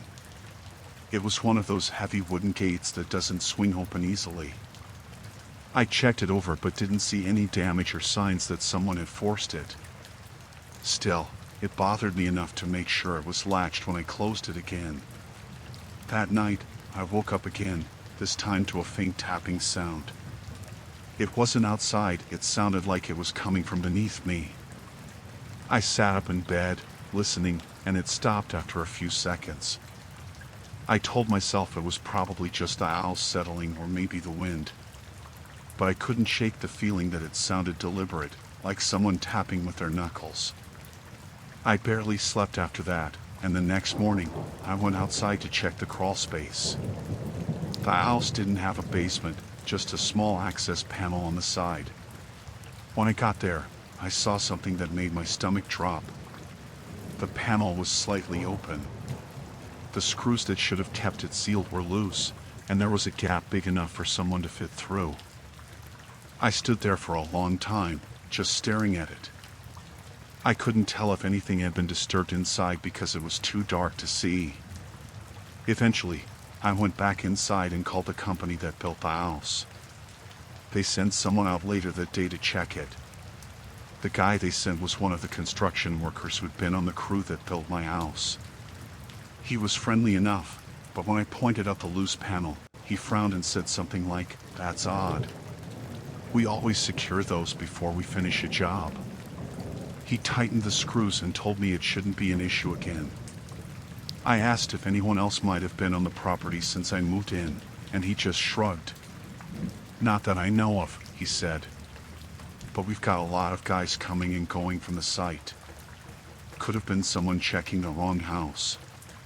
That explanation didn't sit right with me, but I didn't press him.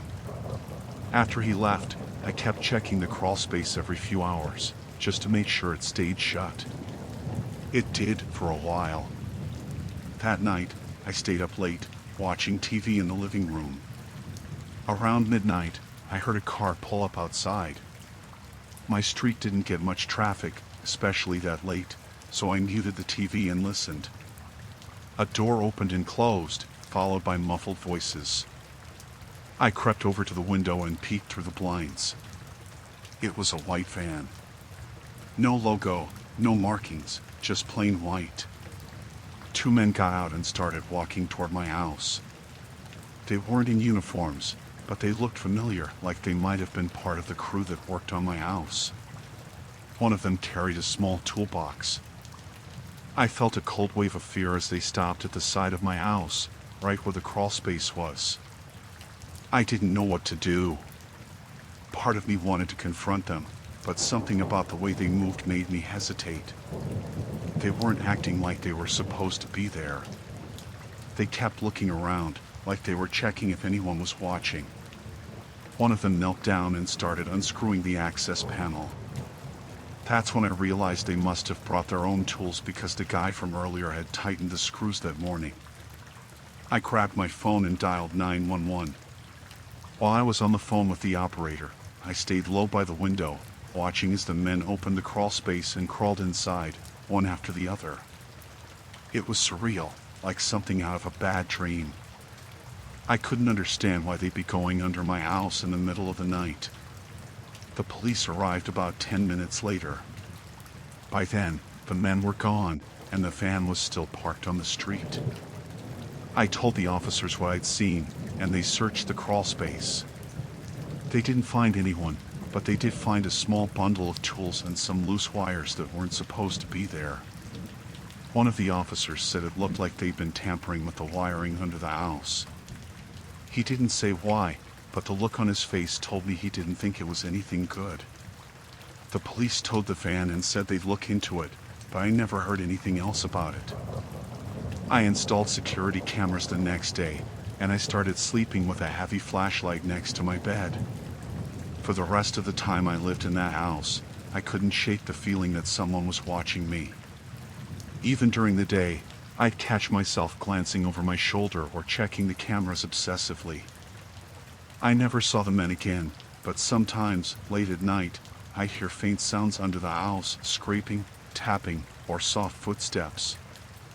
I tried to tell myself it was just my imagination, but deep down, I knew better.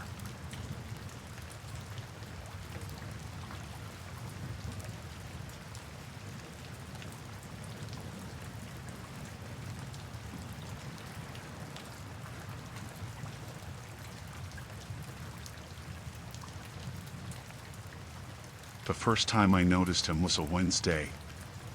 I don't normally stay up late, but I had a bad day at work and was wired.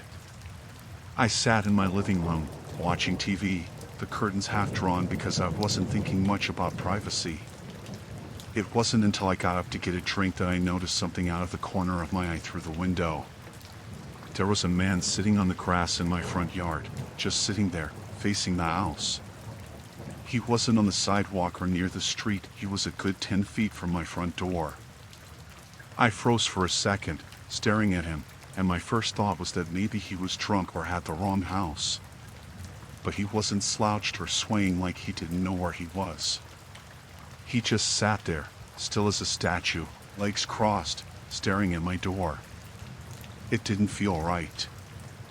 I turned off the lights in the living room so he wouldn't see me and moved to a different window to get a better look. He wasn't moving at all. He had on dark clothes, but I couldn't make out his face. The porch light wasn't on, and the street light only lit part of the yard. I debated what to do. Part of me thought I should go out and ask if he was okay, but something about the way he was sitting made me hesitate. He wasn't acting like someone in trouble.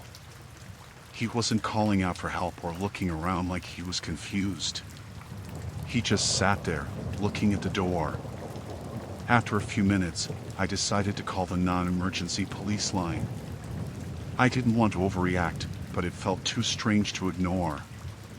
The operator said they'd send a patrol car, and I stayed by the window, watching him until they arrived. He didn't move once the whole time. When the police car pulled up, the man finally stood up. I thought he might walk over to the officers or explain himself, but instead, he turned and walked away, cutting across the neighbor's lawn and disappearing down the street. The officers knocked on my door and asked if I knew him. I told them I didn't and explained what had happened. They said they'd drive around the neighborhood to look for him, but they didn't seem too concerned. They told me to call back if he came again. I didn't sleep much that night. I kept looking out the window, half expecting him to come back, but the yard stayed empty. The next night, I tried to convince myself it was just a one-time thing, maybe someone passing through or dealing with their own problems. But when I got home from work, I couldn't stop thinking about it. I kept glancing out the windows, checking the yard. Nothing happened for hours, and I started to relax. I went to bed around 11. At some point during the night, I woke up. I didn't know why at first, but then I realized I could hear something faint. It was a rustling sound, like leaves or grass being disturbed. My stomach sank, and I got out of bed slowly, trying not to make any noise. I peeked out of the window in my bedroom, which overlooked the front yard. He was there again, sitting in the same spot, facing the house. This time, I could see him a little more clearly because of the moonlight. He was wearing a jacket with the hood pulled up, and his hands were resting on his knees. He wasn't looking at my window, just the door. I felt a chill run through me. It wasn't just weird anymore, it was deliberate. He'd come back, and for what? I didn't have any enemies, no ex-boyfriends who might do something like this. I didn't even know my neighbors that well. I grabbed my phone and called the police again.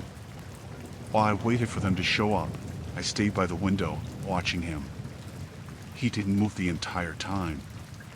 When the patrol car pulled up, he did the same thing as before, stood up and walked away before they could get close to him.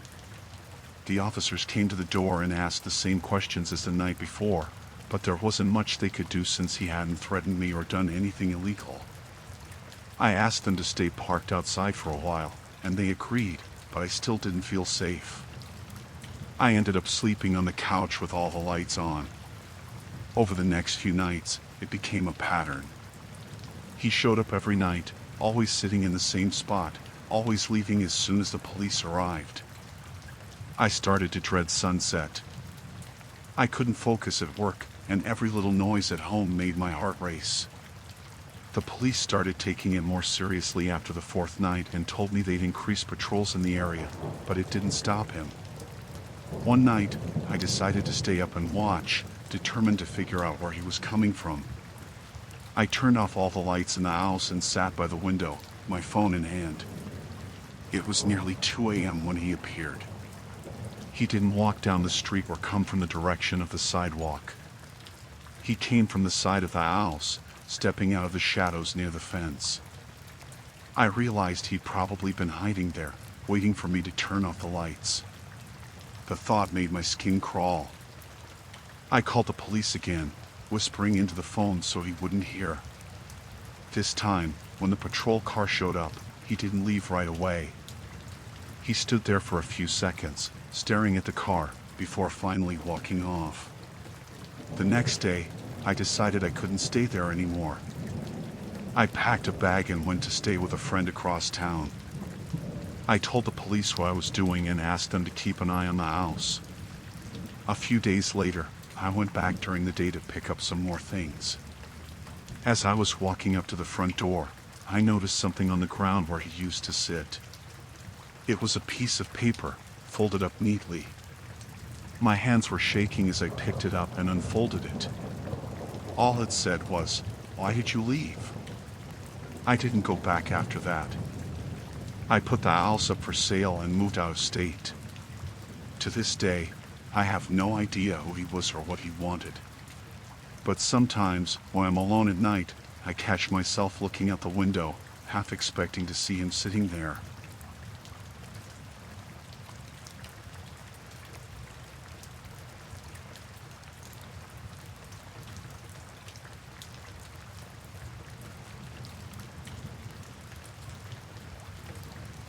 When we moved into the cottage, it felt like the kind of place where we could finally breathe.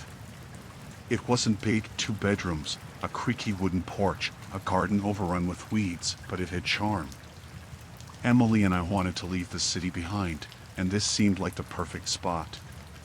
It sat at the end of a gravel road, surrounded by trees, with no neighbors close enough to hear or bother us. The air was quiet, except for birds and the wind. For the first time in years, we felt like things were going to be okay. The first time we saw him was maybe 3 days after moving in. I was unpacking boxes in the living room while Emily worked in the kitchen. Through the window above the sink, she noticed him standing near the garden. She called me over quietly, like she wasn't sure if she should be worried. The man was old, thin and hunched, wearing a weathered jacket that looked like it had seen more winters than he had. His face was rough, lined with deep wrinkles, and he wore a brown cap pulled low over his head. He was just standing there, staring at the house. At first, I thought he might have wandered in off the road, but the way he stood, it wasn't casual. It was like he knew the place. I stepped out onto the porch, calling out to him. He didn't answer right away, just turned slowly to look at me. When he finally spoke, his voice was deep and gravelly, like he hadn't used it in a while. "I lived here once," he said. "This is my home." I didn't know how to respond. I told him we'd just bought the place from the real estate company, and if he'd lived here before, it must have been years ago. He didn't argue or explain, just nodded and said, "I'll be back tomorrow." Then he walked away. Not down the gravel road or toward the woods, but around the side of the house, disappearing through the trees. Emily and I didn't know what to make of it. She asked if we should call someone, maybe the police or a local outreach program, but he hadn't done anything threatening. It was strange, sure, but we figured he was just some old man with nowhere else to go, clinging to memories of his past. The next morning, I found him sitting on the edge of the garden, picking at the weeds. He didn't look up when I walked out, just kept working like he belonged there. When I asked what he was doing, he said he was keeping the place tidy. I told him he couldn't be on the property without our permission, but he barely reacted. He just muttered, "I've been here longer than you," and went back to pulling weeds. That day, I called the real estate company, asking if they knew anything about the previous owners. They told me the cottage had been vacant for nearly a decade before we bought it. The last person on record was an older woman who'd passed away years ago. There was no mention of anyone else living there. That night, Emily and I double-checked the locks on all the doors and windows before going to bed. We didn't see the old man for the rest of the day, but it felt like he was still there somehow. I couldn't stop thinking about the way he'd said, "This is my home," like it wasn't up for debate. The next few days, he kept showing up. Sometimes, we'd find him sitting on the porch steps, staring out at the garden. Other times, he'd be in the yard, pacing slowly like he was looking for something. Every time I confronted him, he said the same thing: "I lived here once. This is my home." It was starting to wear on us. Emily was nervous about leaving the house when I wasn't there, and I was losing sleep, worried he'd try to come inside. One evening, after he'd left, I decided to search the garden. I thought maybe he was looking for something he'd buried there, some keepsake or piece of his past he couldn't let go of. I dug through the soil in a few places but didn't find anything except roots and rocks. Still, the way he lingered around the garden made it feel like there was something we were missing. That night, I woke up to the sound of the porch creaking. I got out of bed quietly, grabbed the flashlight we kept by the nightstand, and crept to the front door. When I looked out through the peephole, he was standing there, just inches from the door. He wasn't knocking or trying to get in, just standing, staring at the wood like he could see through it. I didn't open the door. I didn't say anything. I just stood there, holding my breath, waiting for him to leave. Eventually, he stepped off the porch and disappeared into the dark. The next morning, I called the police. 2 officers came out and took a statement, but there wasn't much they could do. He hadn't damaged anything or tried to break in, and they couldn't arrest someone for trespassing unless they caught him in the act. They said they patrolled the area more often, but I could tell they didn't think it was a big deal. Just an old man, they said. Probably confused.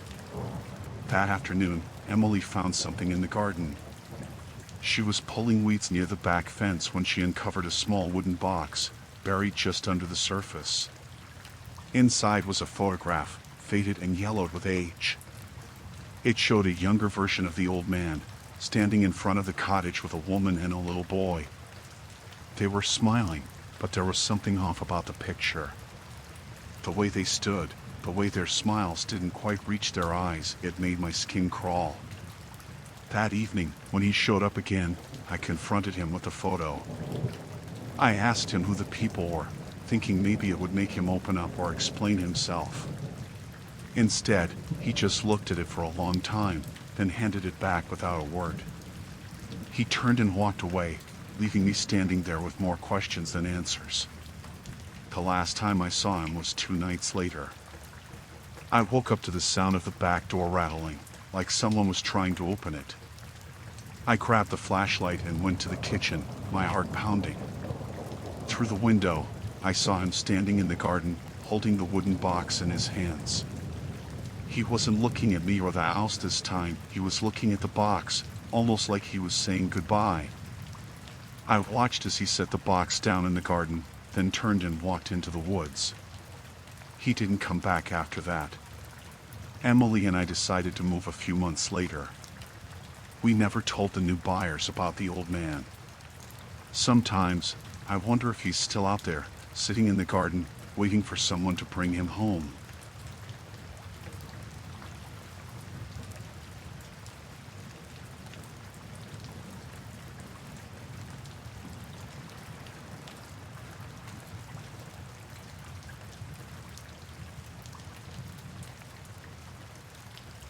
When I bought the property, it was because I wanted space, privacy. It was a couple of acres, mostly trees and some brush, with a small house set back far enough from the road that you couldn't see it unless you knew where to look. There was a little clearing about 50 yards out from the house, with a fire pit that I figured I'd use someday. It wasn't fancy, but it was mine. The first time I saw the tent, I thought maybe it was kids messing around. It was a cheap-looking thing, a dull green dome tucked into the corner of the clearing, barely visible unless you were standing at just the right angle. I didn't think much of it at first. I went out there, expecting to find empty beer cans or some trash left behind. But it wasn't empty. There was a sleeping bag inside, neatly rolled up, and a plastic bag full of snacks, trail mix, granola bars, a few cans of soda. Whoever it was, they weren't just passing through. It felt strange, standing there in someone else's space on my land. Like I was intruding somehow. I yelled out a few times, calling to see if anyone was nearby, but there was no answer. I left the tent alone and walked back to the house, thinking they'd probably move on by the next day. But they didn't.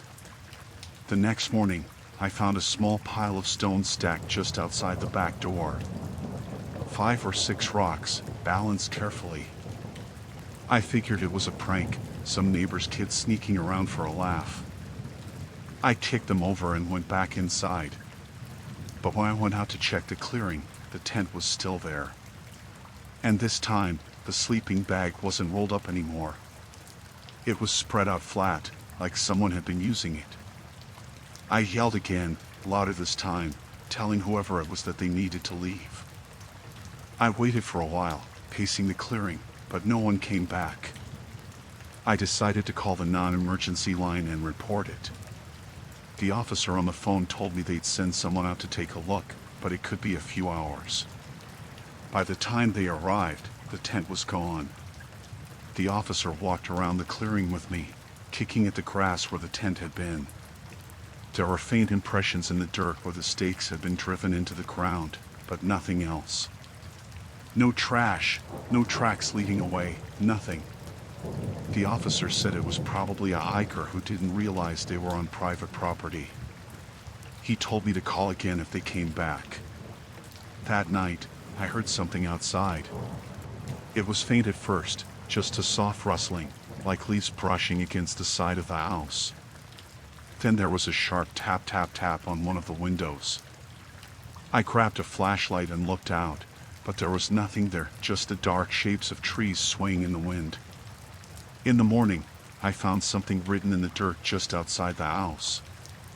The words were scrawled in big, uneven letters, "Leave me alone." I called the police again, and this time, they sent 2 officers out. They walked the property with me, shining their flashlights into the woods and looking for any sign of the person who'd been there. One of them asked if I'd seen anyone, if I had any neighbors who might have been playing a joke. But there wasn't anyone nearby. My closest neighbor was half a mile down the road, and I hadn't met them yet. The officer said they'd keep an eye out for any suspicious activity and left. That night, I locked every door and window in the house and sat in the living room with the lights on, listening for anything unusual. I told myself it was just some drifter passing through, someone who didn't mean any harm. But I couldn't shake the feeling that they were still out there, watching. The next morning, I found another message in the dirt. This one said, "I told you." I stopped going into the clearing after that. I didn't want to know if the tent was back, or if they'd left something else behind.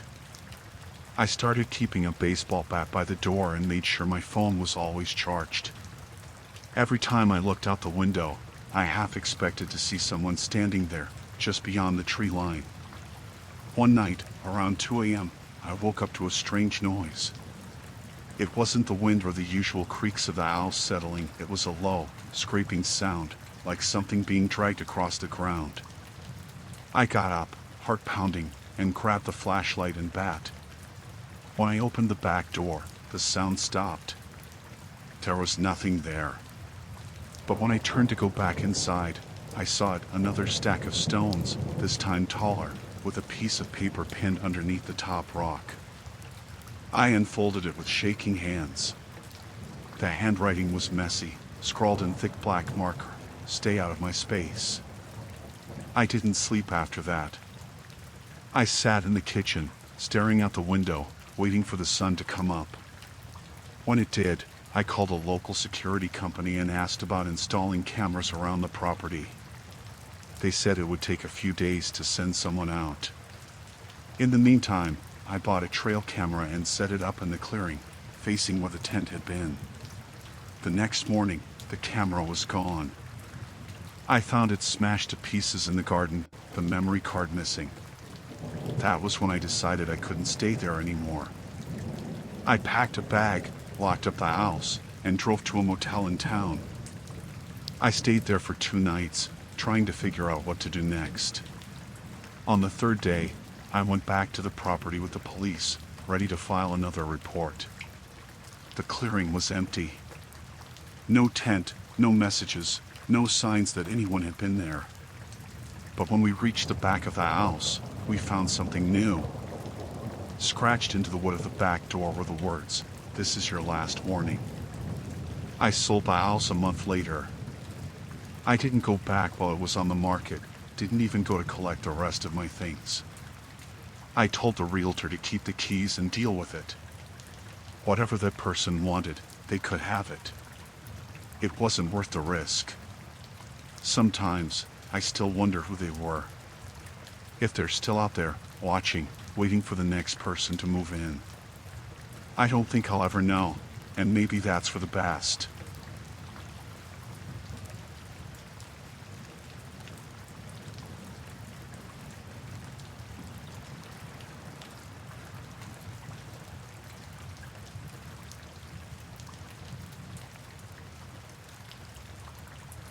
When I first moved into the apartment, I thought it was perfect. It was small but clean, with big windows overlooking the city. I liked how high up it was, the 23rd floor. It felt private, safe. I spent the first few days unpacking, making the place feel like mine. I didn't really know anyone in the building, but the few neighbors I ran into seemed nice enough. Quiet. That was fine with me. I wasn't looking to make friends. The first note showed up about a week after I moved in. It was stuck to my front door, a little yellow sticky note with uneven handwriting that said, "I saw you last night." At first, I thought it was a mistake. Maybe someone meant to leave it for another apartment and got the wrong door. I pulled it off, threw it away, and didn't think much of it. The next morning, there was another one. Same kind of sticky note, same handwriting. "You looked beautiful." That one made me stop. I stood there in the hallway, staring at the note, my heart beating a little faster. I didn't know anyone in the building, and no one knew me. How could someone think I looked beautiful? Were they watching me through the windows? Did they see me when I went to the mailbox? I kept looking up and down the hallway, but it was empty. No sound except the faint hum of an air vent. I took the note inside and locked the door. That night, I made sure to close the blinds and double-check the locks before bed. I tried to tell myself it wasn't a big deal. Maybe it was just some kid messing around. But I didn't sleep well. The notes kept coming. Every morning, I'd find one stuck to my door. "Do you remember me? I've missed you. You're even prettier than before." They were all written in the same scratchy handwriting, and every one of them made me feel more on edge. I didn't know who was leaving them or how they were getting into the building. The front door had a key code, and you needed a fob to use the elevator. I told the building manager about it, hoping maybe they'd check the security cameras. But all he said was that the cameras in the hallways weren't working and wouldn't be fixed until the end of the month. He didn't seem too concerned. He said it was probably a neighbor with a weird sense of humor. I didn't feel like laughing. I started keeping a kitchen knife next to my bed. I told myself I was being paranoid, but I couldn't help it. Every time I walked to my door, my chest would tighten, waiting to see if there was another note. There always was. One night, I stayed up late, sitting by the peephole with the lights off, waiting to see if I could catch whoever was leaving them. It was quiet in the hallway, just the occasional creak of the floor above or a muffled TV from another apartment. I sat there for hours, my back starting to ache, but no one came. I finally went to bed, feeling tired and frustrated. The next morning, there was another note. This time, it said, "You shouldn't try to watch me." That made my stomach drop. They knew. Somehow, they knew I was there, waiting. Were they watching me through the peephole? Did they hear me move? I called the police that day. I told them everything, the notes, the handwriting, the way it made me feel like I wasn't alone in my own apartment. They sent an officer to take a report, but he didn't seem hopeful. He said without proof, there wasn't much they could do. He suggested I get a door camera, but I didn't have the money for that. That night, I slept with the lights on. The next note was worse. I can see you right now. I froze when I read it, my hand shaking so badly I dropped it. I ran to the windows, pulling the blinds tighter, checking the locks again and again. I thought about calling the police, but what could I tell them? Another note? They wouldn't take it seriously. I stayed inside all day, too scared to leave. I didn't even feel safe taking a shower. What if they came in while I was in there? I kept thinking about the officer's suggestion and finally borrowed some money from my sister to buy a cheap camera.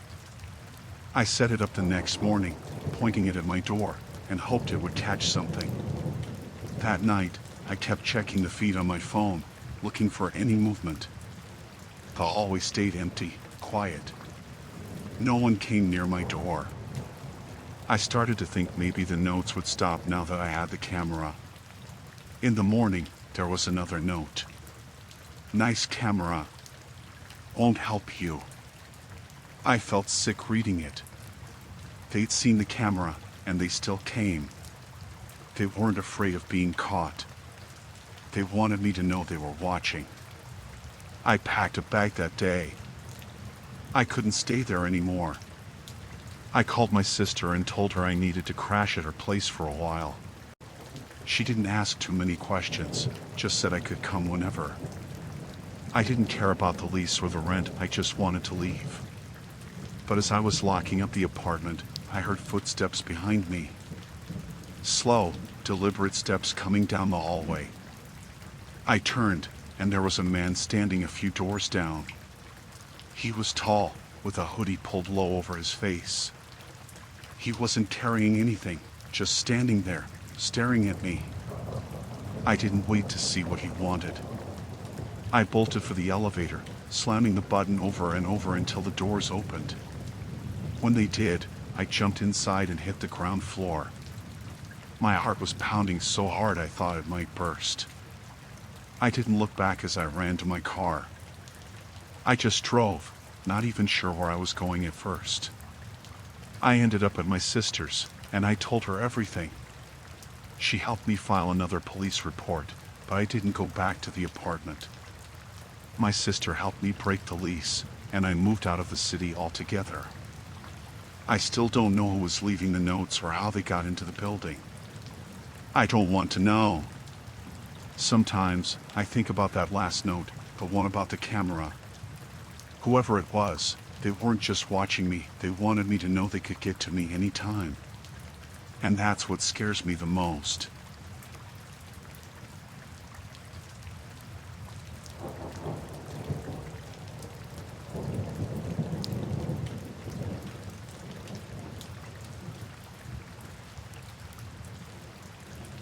When I moved into the townhouse, it felt like a fresh start.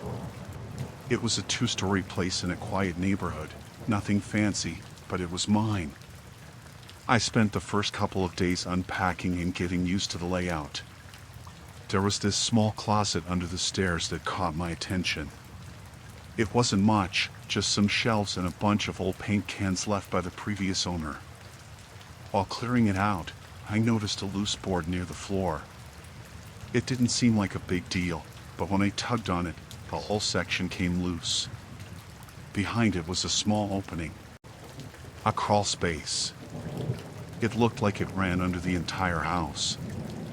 At first, I wasn't sure what to think. I crouched down and shone my phone flashlight inside. It was dark and dusty, and the air coming out was cold. I could see the dirt floor and wooden beams supporting the house, but it looked empty. Still, it felt strange. The real estate agent hadn't mentioned it, and it wasn't on the inspection report. I figured maybe it wasn't a big deal, just part of the old construction. I replaced the board and tried not to think about it. But that night, I couldn't sleep. The idea of that empty space under the house kept creeping into my mind. I told myself I was just being paranoid. It was nothing, just a dark, empty space. A few nights later, I was sitting in the living room when I heard a noise. It was faint, like a soft scraping sound. At first, I thought it was the wind or maybe something outside, but it didn't stop. It seemed to be coming from beneath the floor. I turned off the TV and sat there, listening. The sound came in bursts: scrape, pause, scrape. It was too regular to be random. My chest tightened. I told myself it could be anything. Maybe an animal had gotten in. A raccoon or a rat. But the sound stopped before I could convince myself to check. The next morning, I went back to the crawl space. I pried off the board and crouched down to look inside. Nothing seemed out of place. No signs of an animal, no tracks in the dirt. It was just as empty and dark as before. But then I noticed something odd. The dirt wasn't as smooth as I thought. There were faint marks, like lines drawn in the dust. They didn't make sense, just random scratches. I told myself I was imagining it and covered the crawl space back up. For a while, everything was quiet. No strange noises, nothing unusual. I started to relax, thinking maybe whatever I'd heard had moved on. But then one night, I woke up to a loud thud. It wasn't outside. It was inside, coming from below. I sat up in bed, my heart racing. The house was silent except for the faint creak of the floor settling. I grabbed my phone and crept downstairs, turning on every light as I went. The living room was empty, the kitchen was empty.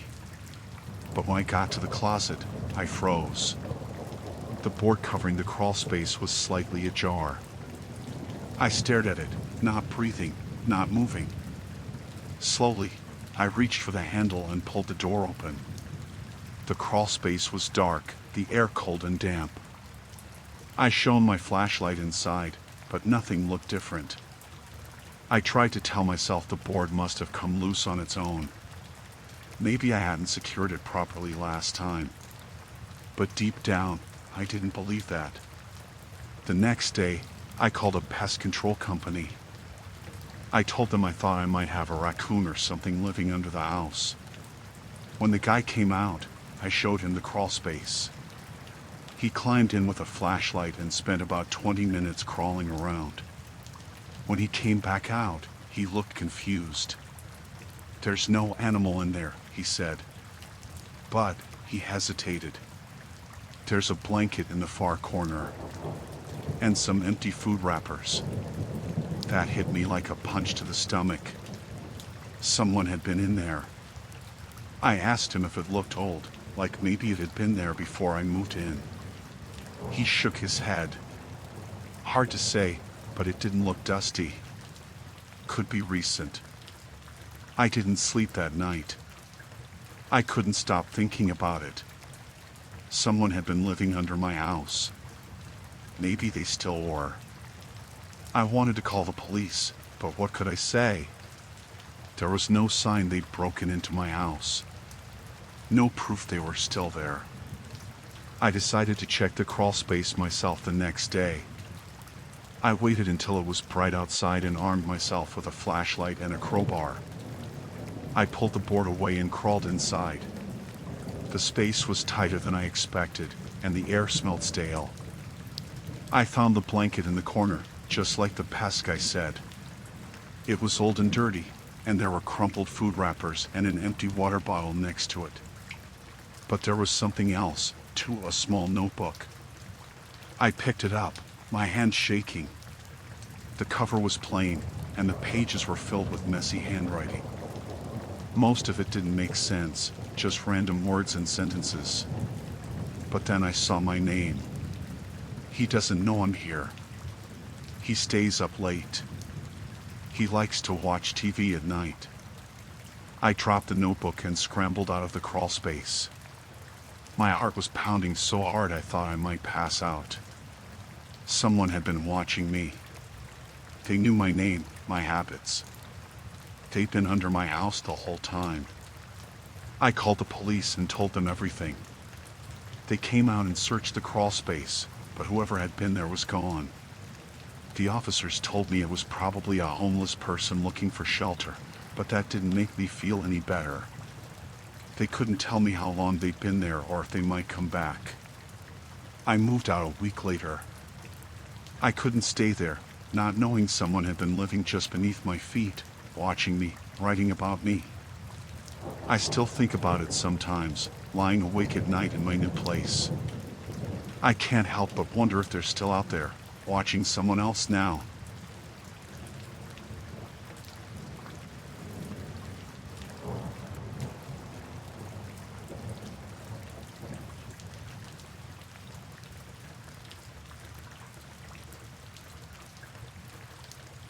When I moved into the loft, it felt like a dream.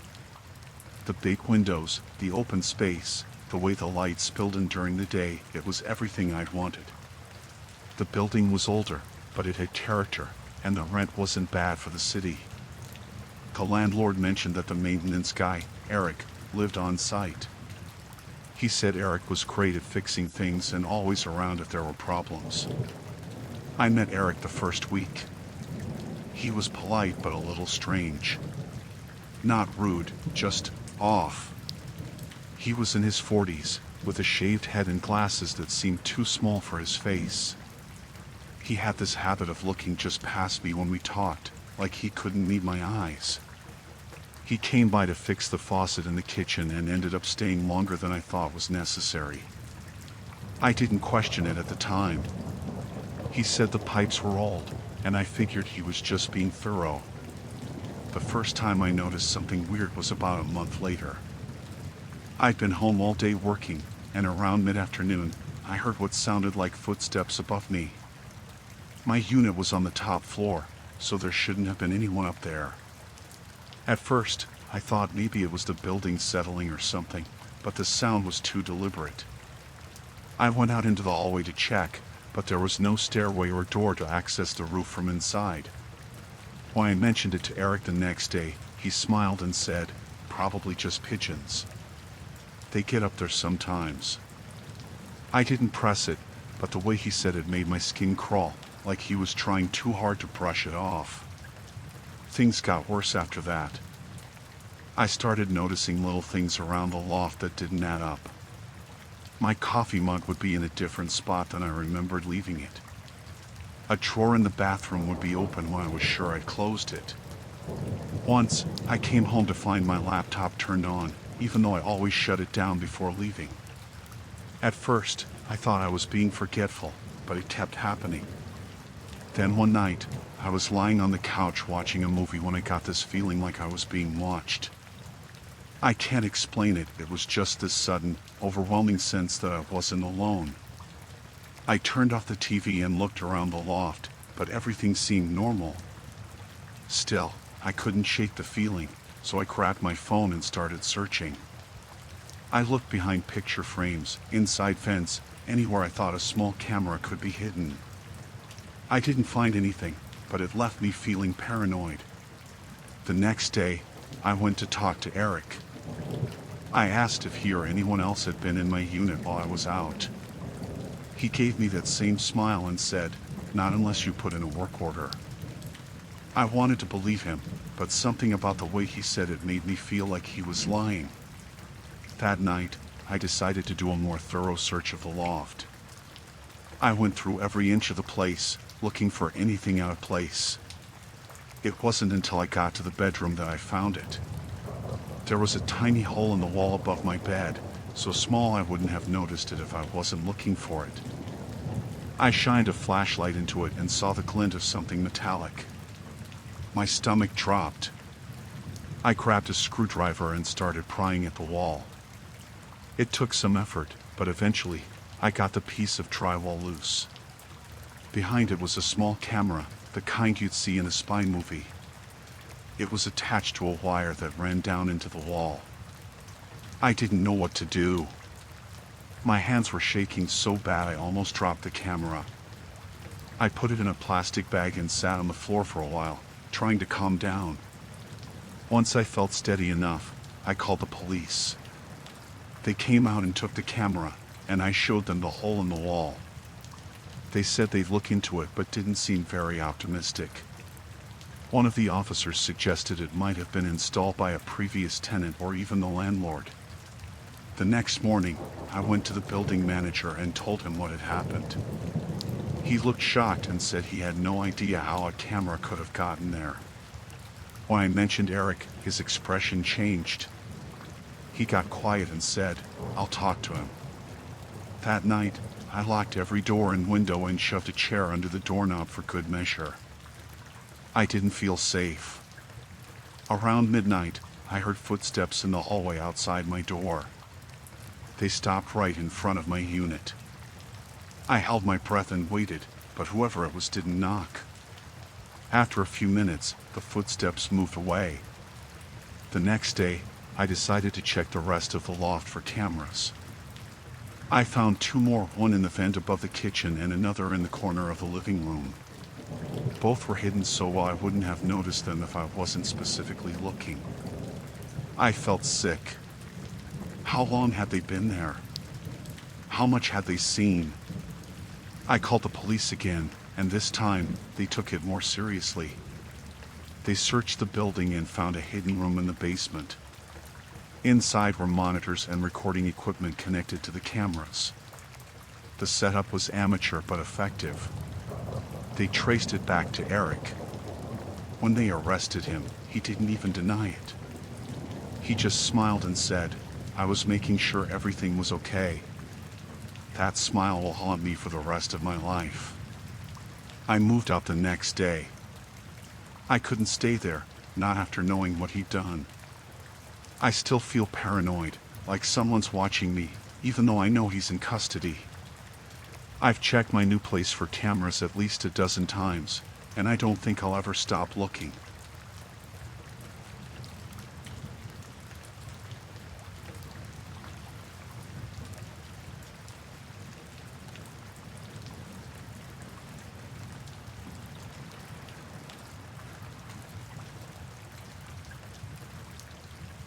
When I first moved into the house, it was quiet. That's what I liked about it, the quiet. I'd been in the city for years, and I wanted something different, somewhere out of the way. The house was old, but it had a big yard and a good amount of space. The realtor had warned me that old houses had quirks, and I figured I could handle a creaky floor or drafty windows. The noises started maybe 2 weeks after I moved in. It was subtle at first, like a faint scratching sound in the walls. I assumed it was mice. The house sat on a lot of land surrounded by trees, so it made sense. I set a few traps and forgot about it. But the scratching didn't stop. If anything, it got worse. At night, I'd lie in bed and hear it moving, faint but deliberate, almost like something or someone was crawling through the walls. I told myself it was my imagination. It had to be. I worked long hours, and I was tired. But one night, I heard something different. It wasn't scratching this time. It was more like a thud. A single, heavy thud that came from somewhere below me. I shot up in bed and listened, heart pounding. Nothing. Just silence. The next morning, I went down to the basement to check things out. The basement was unfinished, mostly dirt and old stone walls. It always felt damp, and I didn't like going down there, but I figured if there was some kind of animal problem, I needed to deal with it. I didn't find anything, no droppings, no holes, nothing that pointed to mice or anything else. But that night, the noises came back. This time, it wasn't just scratching or thuds. It was movement. Shuffling, like something or someone was dragging themselves through the walls. It sounded like it was coming from the far end of the house, near the basement. I sat up in bed, listening, trying to convince myself it was just the house settling. But it didn't stop. It kept going, slow and steady, like it was getting closer. I grabbed a flashlight and went down to the basement again. My hands were shaking so bad I could barely hold the light steady. The air felt colder than usual, and the damp smell was stronger. I swept the flashlight across the walls, looking for anything out of place. Then I saw a patch of dirt near the back wall that looked like it had been disturbed. The rest of the floor was packed hard, but this spot was loose, like someone had been digging. I didn't know what to do. I didn't want to start digging up my basement in the middle of the night, so I went back upstairs and tried to sleep. I couldn't, of course. Every little noise made me jump, and I spent the whole night staring at the ceiling, waiting for the sounds to start again. The next day, I went back down to the basement with a shovel. I started digging where the dirt was loose, and it didn't take long to hit something, a piece of wood, rotted and soft. I dug around it and realized it was a hatch. It had rusted hinges and a metal ring for a handle. I stared at it for a long time, trying to decide if I should open it. I told myself it was just an old root cellar or something, but deep down, I knew it wasn't. I pried the hatch open, and a cold draft hit me in the face. Below was a tunnel, just big enough for someone to crawl through. The walls were made of packed dirt, and it stretched off into the darkness. My flashlight barely penetrated the gloom, but I could see faint marks on the walls, scratches, like something had been clawing its way through. I wanted to close the hatch and forget I'd ever found it, but I couldn't. I had to know what was down there. I grabbed a heavier flashlight and climbed down into the tunnel. It was tight, and the air smelled damp and rotten. I moved slowly, keeping the beam of light ahead of me. The tunnel twisted and turned, and I realized it wasn't just one tunnel, it was a network. Whoever had dug it knew what they were doing. Then I found something that made my blood run cold. In one of the side tunnels, there was a pile of old, dirty blankets. Next to it was a plastic bag filled with empty food wrappers and cans. Someone had been living down here. My mind raced. Who were they? How long had they been here? And why? I backed out of the tunnel as fast as I could and slammed the hatch shut. I called the police, and when they came, I showed them what I'd found. They searched the tunnels but didn't find anyone. The blankets and food wrappers were still there, but whoever had been living down there was gone. They said they'd keep an eye on the property, but I could tell they didn't think it was a big deal. Probably just a homeless person, they said. But the noises didn't stop. That night, I heard them again, louder this time. It wasn't just scratching or shuffling. It was banging, like someone was trying to get out. I grabbed a chair and wedged it under the basement door. I didn't sleep at all. The next morning, I went down to the basement to check the hatch. It was open. I swear I had closed it and locked it, but now it was open, and the dirt around it looked freshly disturbed. My heart was pounding so hard I thought I might pass out. I called the police again, and this time they took it more seriously. They searched the tunnels again, and this time they found something, a set of footprints leading away from the house. They said whoever it was had probably left, but I didn't feel safe.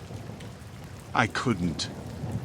Every time I closed my eyes, I saw that hatch, and I imagined someone crawling up through it, into my house. I packed up my things and left that same day. I didn't even bother selling the house. I just left. I don't know who was living in those tunnels or what they wanted, and I don't care.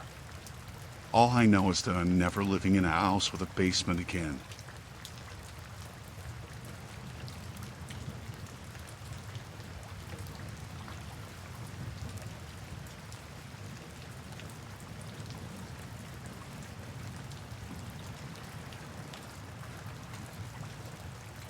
When we first moved into the new house, everything felt perfect.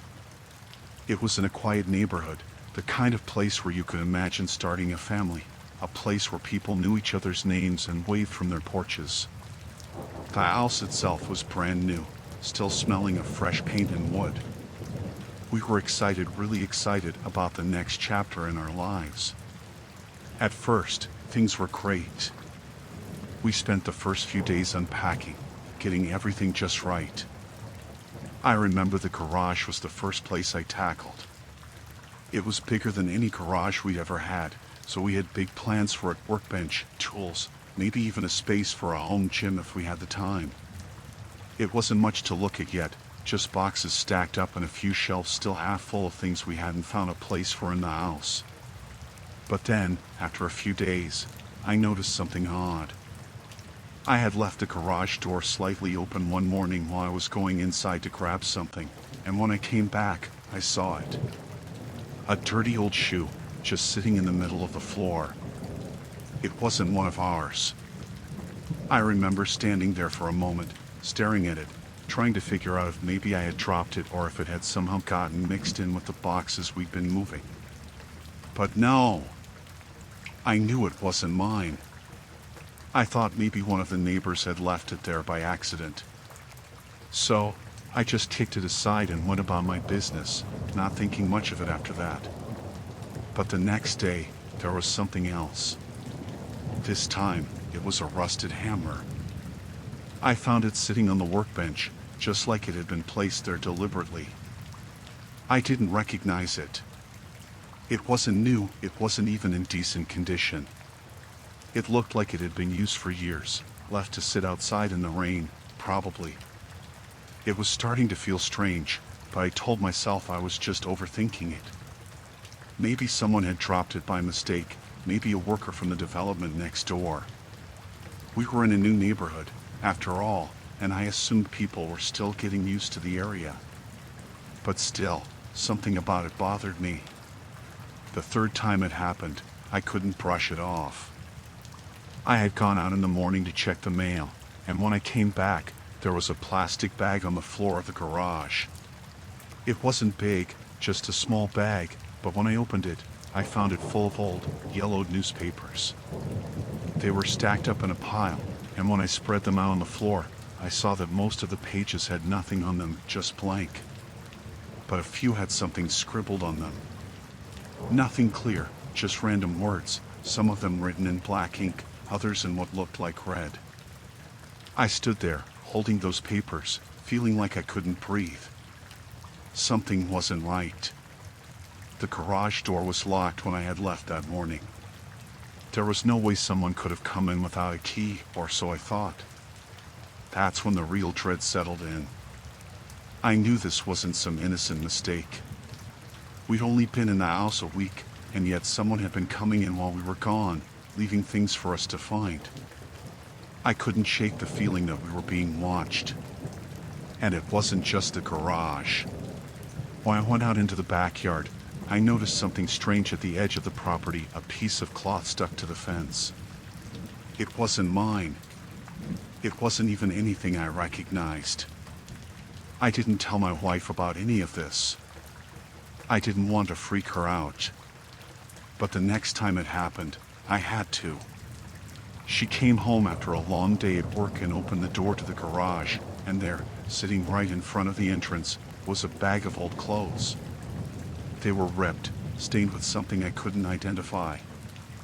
I couldn't explain it, couldn't wrap my mind around it. "Do you know who this is?" she asked, holding the bag up.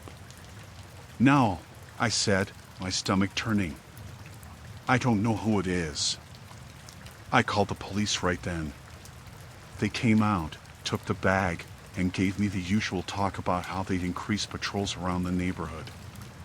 They checked the garage, but there was no sign of anyone coming in. The lock was still intact, nothing was broken. I wasn't sure if they believed me. They left, and just like that, we were back to the same routine. But I could feel it, someone had been in our space. They had to have been. That night, I stayed up late, sitting in the living room, keeping an eye on the garage through the window. I didn't know what I was waiting for, maybe just some kind of reassurance, some sign that it wasn't all in my head. But then I saw something. A figure. Moving past the garage window. Someone walking slowly, quietly, as if they didn't want to be seen. I barely had time to register it before they disappeared into the darkness. My heart was pounding. I grabbed my phone and called the police again, but by the time they arrived, there was nothing. No one in sight. The officer did a quick sweep, checked the garage again, but nothing was out of place. No new items had been left. He told me that if I saw anything else suspicious, to call them again. But that's the thing, I knew they wouldn't be able to do anything. It wasn't like I could prove that someone had been in our garage. For the next few days, nothing happened. I kept a closer eye on things, checking the garage each time I left and returned. But it didn't feel right. Even though nothing new had been left, I still felt like something was just off. The nagging feeling that we weren't alone in the house, that someone was waiting for us to let our guard down. It wasn't until a week later, when I found a final note taped to the inside of the garage door, that it all came crashing down. It wasn't a threatening note, but it was enough to make my skin crawl. It said, "I'm still watching." I don't know who it was, or what they wanted, but that was the last straw. The next morning, we packed up everything and left. I couldn't stay there another minute. I didn't care about the house or the neighborhood or the life we had imagined starting there. I needed to feel safe, and that house was never going to be that for me. We moved out of the area, but I'll never forget the feeling of someone else being in our space. The idea that someone had been creeping around, leaving things for us to find, watching us without us ever knowing. Even now, years later, I still get nervous when I see a pair of shoes left in odd places or if something feels out of place in my garage. I don't think I'll ever feel safe in a place the same way again. And I don't think I'll ever trust a house, no matter how new it is, completely.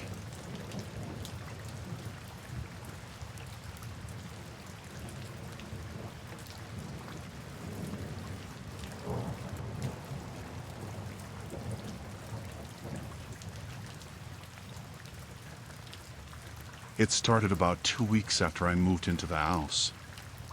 I had been living alone in this quiet little cottage on the outskirts of town. The house was charming, small, but with a lot of character. The kind of place that felt peaceful, nestled between a dense forest and a field that stretched for miles. I thought it would be a perfect spot for me to start fresh.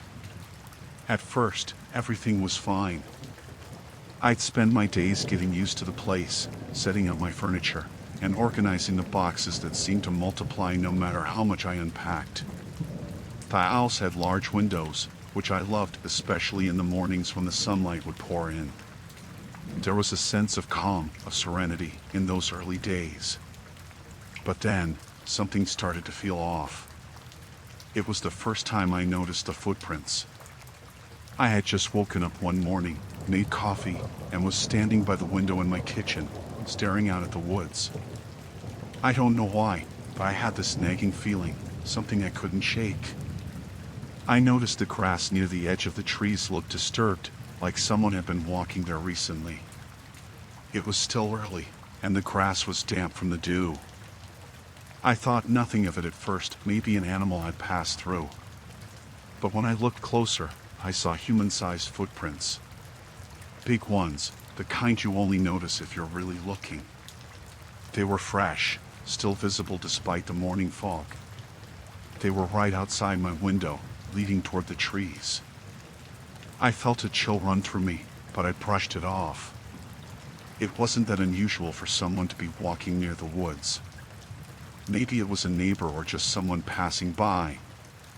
I tried to rationalize it, but I couldn't stop thinking about it the rest of the day. The next morning, I woke up early again. It had rained the night before, so when I looked out the window, the footprints were still there, now clearer than before. They came up to the window, stopped for a moment, then turned and disappeared into the woods. I felt a knot in my stomach. I tried to tell myself I was just being paranoid, but I couldn't shake the feeling that someone had been watching me. That afternoon, I went to the local store and mentioned it to the cashier, an older woman who had been living in the area for years. She looked at me strangely and said, "You should be careful. People don't come around here much.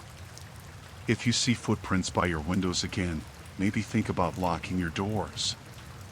It was a strange thing to say, and I felt my skin crawl.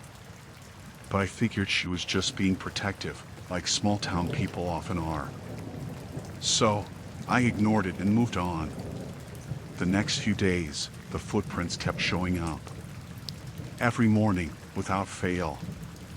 Always near the windows, always leading into the woods. I began to feel like I was losing my mind. I hadn't seen anyone near the house, but I couldn't deny the marks outside. The footprints seemed to change slightly each day, like the person was trying to be more careful, but still left enough evidence that I couldn't ignore it. I started keeping the blinds closed at night, but that didn't help. Every morning, I still found the prints. I started sleeping with the lights on, just in case, but I didn't sleep well. It felt like someone was always near, watching me. It was on the 5th day that I saw him. I had just finished dinner and was cleaning up in the kitchen when I heard a sound from outside. A faint rustling, like someone moving through the underbrush. My heart stopped. I stood completely still, straining to hear. The sound stopped, then started again, but this time it was closer. I peeked through the blinds and saw him. A man, standing just outside my window. He was barely visible, partially hidden by the trees, but I could see enough to know it was him. I could barely breathe. He was tall, wearing a dark jacket, and his face was half hidden in shadow. He wasn't moving. He was just standing there, staring at the house. He didn't move for what felt like hours, though I'm sure it was only minutes. My heart raced as I stood frozen in place, not daring to make a sound. Eventually, he turned and walked away. The footsteps that had been so familiar to me now felt like a nightmare. I don't know how I managed to sleep that night, but I did. I was scared, terrified, really, but somehow, I managed to get a few hours of rest. The next day, I didn't leave the house. I called the police, but they didn't seem to take me seriously. They told me that it was likely someone just passing by, maybe a hunter or a hiker. They told me to lock the doors and keep an eye out, but they didn't offer much else. I wanted to tell them about the footprints, but I didn't know how to explain it without sounding crazy. That night, I heard him again. This time, he wasn't just standing outside. I heard him move around the side of the house. The scraping of his shoes against the gravel. It was slow, deliberate. I felt the terror flood my body, like ice running through my veins. I grabbed my phone, tried to call the police again, but the line went dead. I was alone. I spent what felt like hours sitting in the dark, not moving, listening to the noises. There was nothing I could do. My mind raced with thoughts of what he might do, why he was there. I couldn't sleep that night. I couldn't stay in that house anymore. I packed a bag and drove to a hotel. I didn't even care about the cost. I just needed to get away. But when I returned the next day, I knew something was wrong. I could feel it in my bones. I walked to the window, and sure enough, there they were, the footprints. But this time, they were inside the house. Near the back door, just by the kitchen. I don't know how it happened. I don't know when he got inside. I don't know if he had been in the house while I was sleeping or if I had missed something. All I knew was that I wasn't safe there anymore. I never went back to that house. I moved into a new place in the city, far from those woods, far from the strange, terrifying presence that had invaded my life. But even now, years later, when I'm alone and it's too quiet, I think about those footsteps. The man standing at the window. And I wonder if he's still out there, watching, waiting.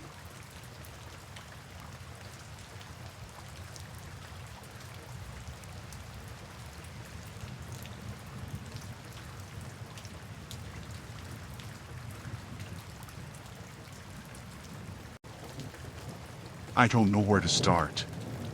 It's hard to even talk about it without feeling like I'm losing my mind. I guess I'll just go back to when everything first started. I moved into this small town about 3 months ago. It wasn't anything special, just a quiet neighborhood with small houses, mostly old folks living next door, and a few younger families scattered around. I didn't expect anything strange to happen. I was just looking for somewhere affordable to live after a tough breakup. I found this apartment that was fairly cheap for the area, and it seemed perfect at the time. 2 bedrooms, a small kitchen, and the walls were thick enough that I figured I wouldn't have to worry about hearing anyone next door. At least, that's what I thought. The first few weeks, things were fine. I settled in, spent my evenings either reading or watching TV, and did my best to keep to myself. My next door neighbor was an older man, quiet, always keeping to his yard when I saw him. I'd wave, and he'd wave back, but that was it. I never really saw him inside his house. I didn't think much of it, honestly. He looked like the type to keep to himself. But then, about a month into living there, I started hearing things at night. At first, it was small sounds, like the creak of floorboards or the occasional thump. Nothing that would make me question it. But soon, it got worse. It started happening when I was about to fall asleep. Just faint whispers, barely audible. They weren't loud enough to make sense of, but they were there. Low murmurs. I thought I was imagining it at first, that it was just the house settling. But then it happened again the next night. And the next. Each time, it was a little clearer, but still too soft to hear the words. I could tell it was coming from the wall that separated my bedroom from my neighbor's. At first, I thought I was being paranoid. I tried to ignore it, thinking it was just the sounds of the building. But then one night, the whispers were clearer. It was like someone was right on the other side of the wall, speaking just loud enough for me to catch a few words. It was a man's voice, low and almost a hiss. I couldn't make out the words exactly, but the tone was strange, unsettling. It felt like whoever it was trying not to be heard. But they were still speaking. The worst part was that it wasn't just one time. It happened night after night. The whispers, the low murmurs. I was starting to lose sleep over it, and I couldn't shake the feeling that someone was listening to me. I would try to turn the volume on the TV up to drown it out, but it never worked. The whispers always came through, like they were in the room with me. One night, I decided to confront it. I couldn't take it anymore. I went next door to talk to the man. It was late, around 10 p.m., but I had to know what was going on. I knocked on his door, my heart pounding in my chest. I figured it was probably just a misunderstanding, that maybe he had his TV up too loud or something. But when he answered the door, it felt off. He looked tired. His eyes were sunken, like he hadn't slept in days. He gave me a weak smile, but there was something about his demeanor that didn't sit right with me. I could tell he wasn't expecting anyone. I tried to keep it casual. "Hey, I've been hearing some noises through the wall, like whispers or something. It's been going on for a while now, and I just wanted to check in, make sure everything's okay on your end," I said, trying to sound as friendly as possible. He paused for a moment, his expression flickering like he wasn't sure how to respond. Then he stepped aside and motioned for me to come in. "Sure. Come on in." I don't know what you're hearing, but I've been having trouble sleeping myself." I hesitated but stepped inside. His house was dark, and the smell of something faintly musty filled the air. It looked old, too old for someone who lived alone. The furniture was sparse, but there was something off about the way everything was arranged. It didn't feel like a place where someone actually lived. More like a storage unit with a bed. I stood in the living room, not sure where to look, when he pointed toward the wall that connected our two houses. "Maybe it's the old pipes," he said, his voice shaky, like he wasn't entirely convinced of his own explanation. "This house is a bit creaky." I nodded, but I didn't believe him. It didn't sound like pipes. It sounded like whispers, like someone talking, barely keeping their voice down. "I don't know, man. I just hear these voices, like someone's on the other side of the wall," I said, trying to gauge his reaction. He didn't seem surprised. In fact, he looked almost relieved. It was a strange expression. "Well," he said, looking away for a moment, "maybe I've been too loud lately. I've been having some trouble myself. Sleeping, that is." He quickly added, "But I don't want to make you uncomfortable. I'll keep it down." He didn't seem upset or even confused by my concern. It was as though he was already aware of the issue, like he knew exactly what I was talking about. Before I could say anything else, he quickly excused himself and went into the kitchen. I stayed standing there for a moment, unsure of what to do. His sudden shift in behavior felt strange. Too quick. I didn't know what to think. Maybe he was just an odd guy. Maybe he had his own problems. But the whispers didn't stop. The next night, the sound came back, even louder than before. And this time, I could hear more clearly. It wasn't just whispers anymore. I could hear sentences. The voice was familiar now, low, slow, almost deliberate. "I know you're listening," it said, clear as day.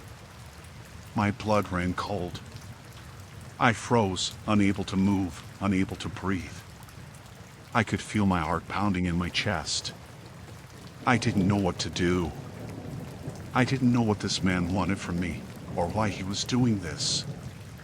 I called the police the next morning, but they said there wasn't much they could do unless something happened. They told me to file a noise complaint. I was angry, but I did what they said. I was getting paranoid. I knew I was.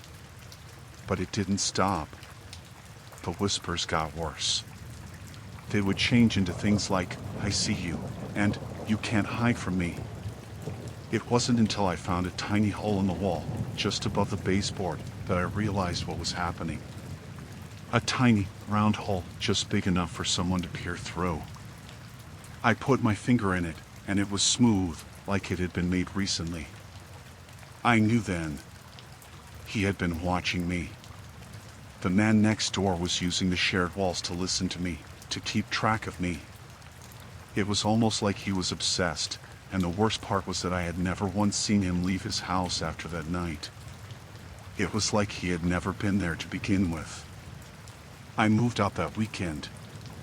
I didn't tell anyone the full story. I couldn't. But I still wonder if he's still out there, listening, waiting for someone else to move in.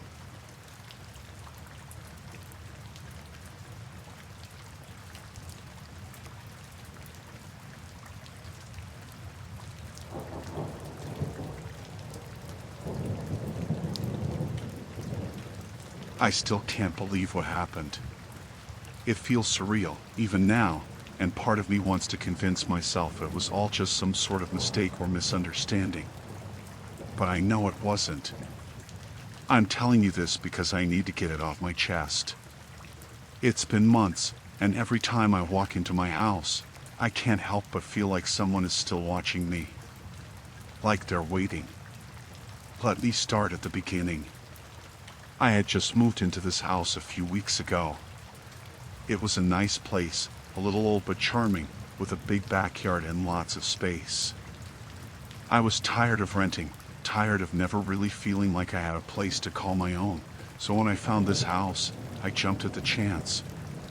The previous owner had moved out of state, and the house was on the market for a great price. The inspection came back clean. Everything seemed perfect. When I first got the keys, I spent hours going through the place. The bedrooms were good size, the kitchen was updated, and the living room had this big fireplace that made it feel cozy. I took my time unpacking, trying to settle in. It was a fresh start, and I couldn't wait to make the place my own. A few days into the move, though, I started noticing things that didn't feel right. Small things at first, but still enough to make me pause. The first time I noticed was in the living room. I was sitting on the couch when something caught my eye, just a slight glint of metal near the ceiling. It looked like a tiny hole, like something had been screwed into the wall and then removed. I didn't think much of it. Maybe it was just left over from some old decor. But then, I saw it again, another hole, this time by the window, hidden behind the curtain. I brushed it off, told myself it was nothing, maybe just some odd repairs. But after a few more days, I started to realize there were other odd things, things I couldn't ignore. I found another hole, this one in the bathroom, right above the mirror. It was tiny, but when I looked closer, I saw the small indentation where something had been attached. And it wasn't just that one. Every room I checked, every room, I found more holes. Some of them looked like they had been patched up, others looked fresh. It was starting to feel like someone had been in my space, watching me. I didn't have a lot of time to think about it. I was busy with work, and I was still trying to get everything sorted out. But one night, I finally had a moment to sit down and breathe. That's when I noticed it in the bedroom.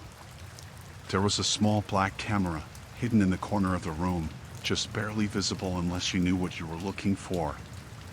It was mounted on the wall, right above the door, looking down at the bed. I froze.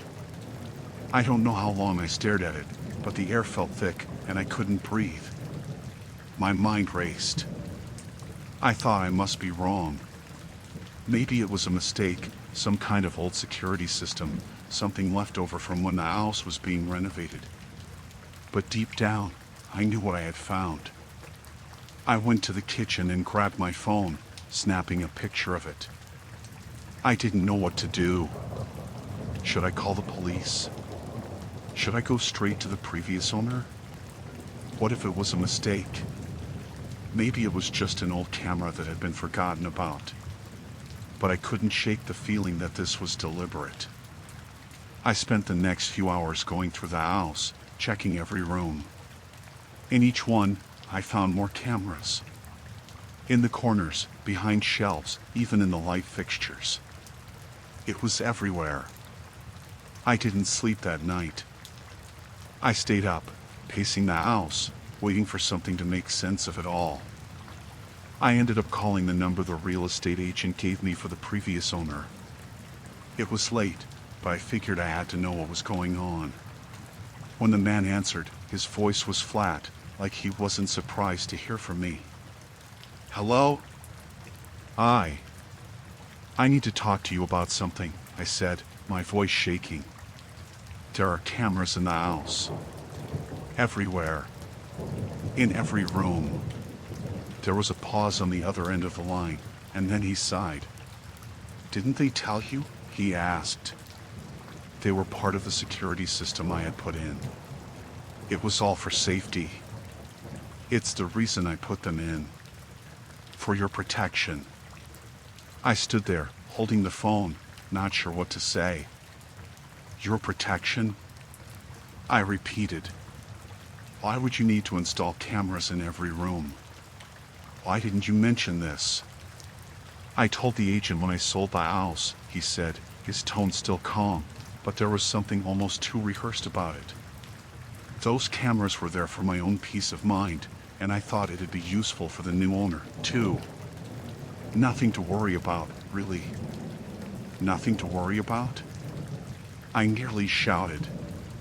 There's a camera in my bedroom. In the bathroom. I've found them in every room. What kind of safety is that? He paused again, like he was trying to choose his words carefully. Look, it's not as bad as it sounds. They were installed before I moved out. It was just a system I used. You can always remove them if you feel uncomfortable. I never got around to it, but they were meant to be there for safety. It's a thing with the house. The way he said it, the way he was brushing it off like it was no big deal, sent a cold chill through me. I don't want them here, I said, trying to keep my voice steady. I want them removed. I want them gone. This is not normal. Well, I'm not sure what you want me to do now, he replied, still too calm for my liking. I'm out of state. If you don't like it, you'll have to take it up with the real estate agency. I didn't think it would be a problem. It felt like a slap in the face. The way he was dismissing it all, like I was overreacting. I hung up the phone, my hands trembling. It was hard to even focus. The next morning, I called a professional to come take a look.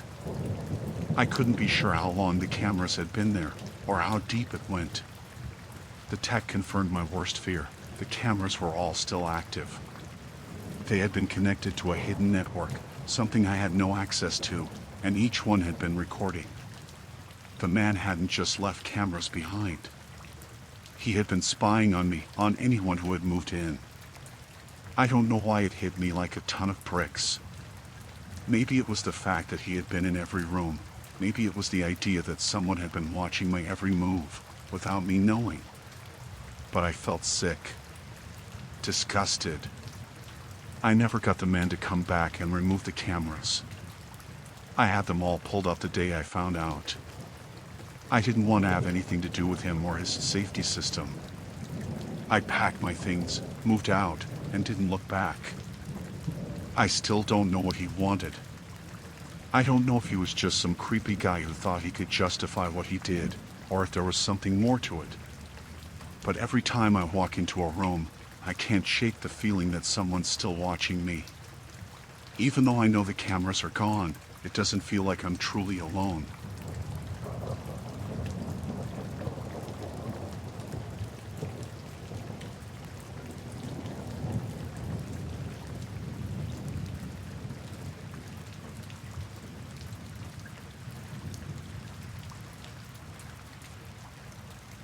It all started one night, a few weeks after we moved into the house.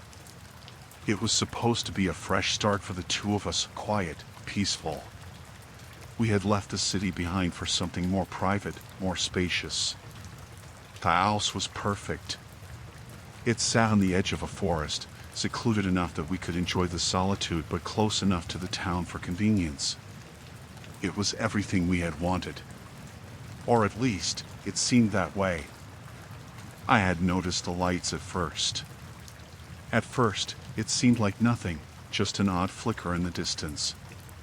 It was late, around 11 p.m., and we were sitting in the living room, watching TV. The house was quiet, still, except for the occasional creaks of the old beams settling. The lights blinked again, distant and faint, but still noticeable through the large windows that faced the forest. I didn't think much of it, maybe someone driving by, or the lights from a nearby house. But it kept happening. Every night, like clockwork. The flashes would come, sometimes slow, sometimes rapid. They didn't look like headlights or anything normal.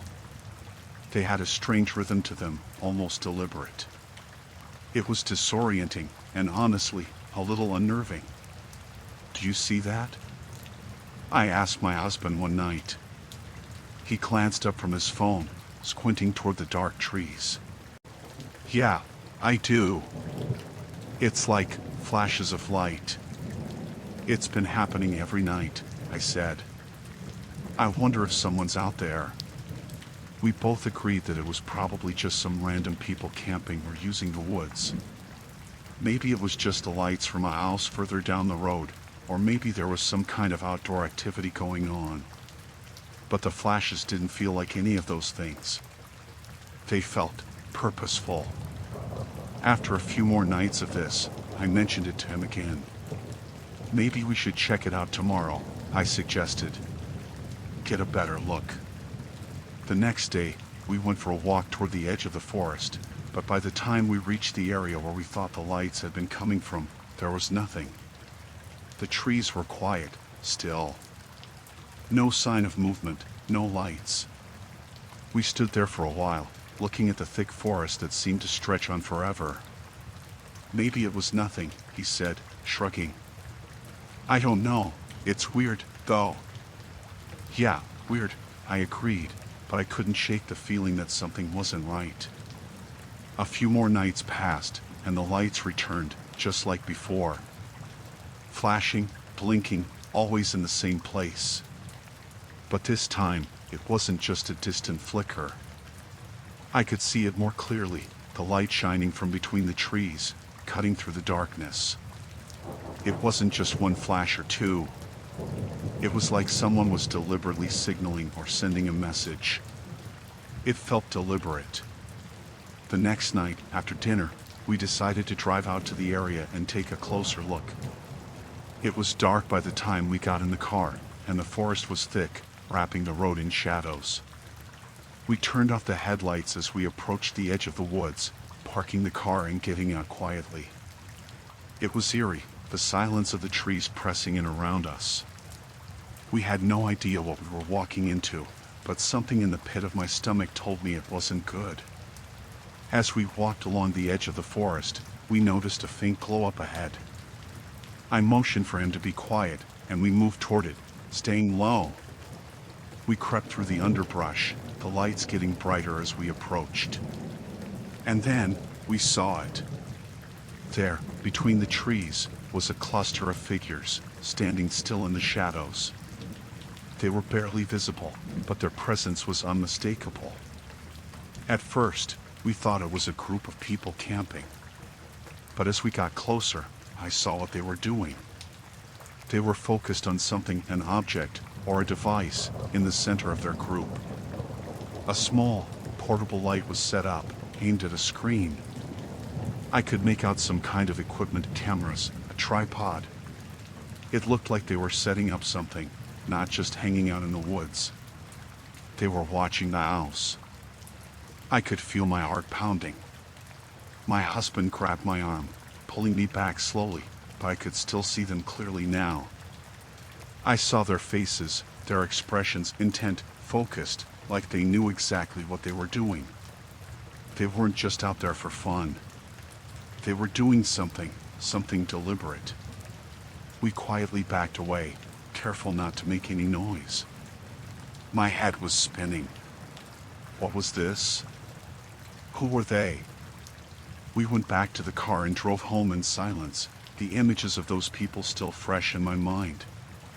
But that wasn't the end of it. Over the next few days, the strange behavior continued. We noticed odd things, unfamiliar cars parked on the road outside our house, too close for comfort. There were figures we didn't recognize walking near the edge of the trees, always just out of sight but close enough to make us uncomfortable. And the flashing lights continued, sometimes from different parts of the woods, sometimes in the same spots. I tried to keep calm, but it was getting harder and harder to ignore.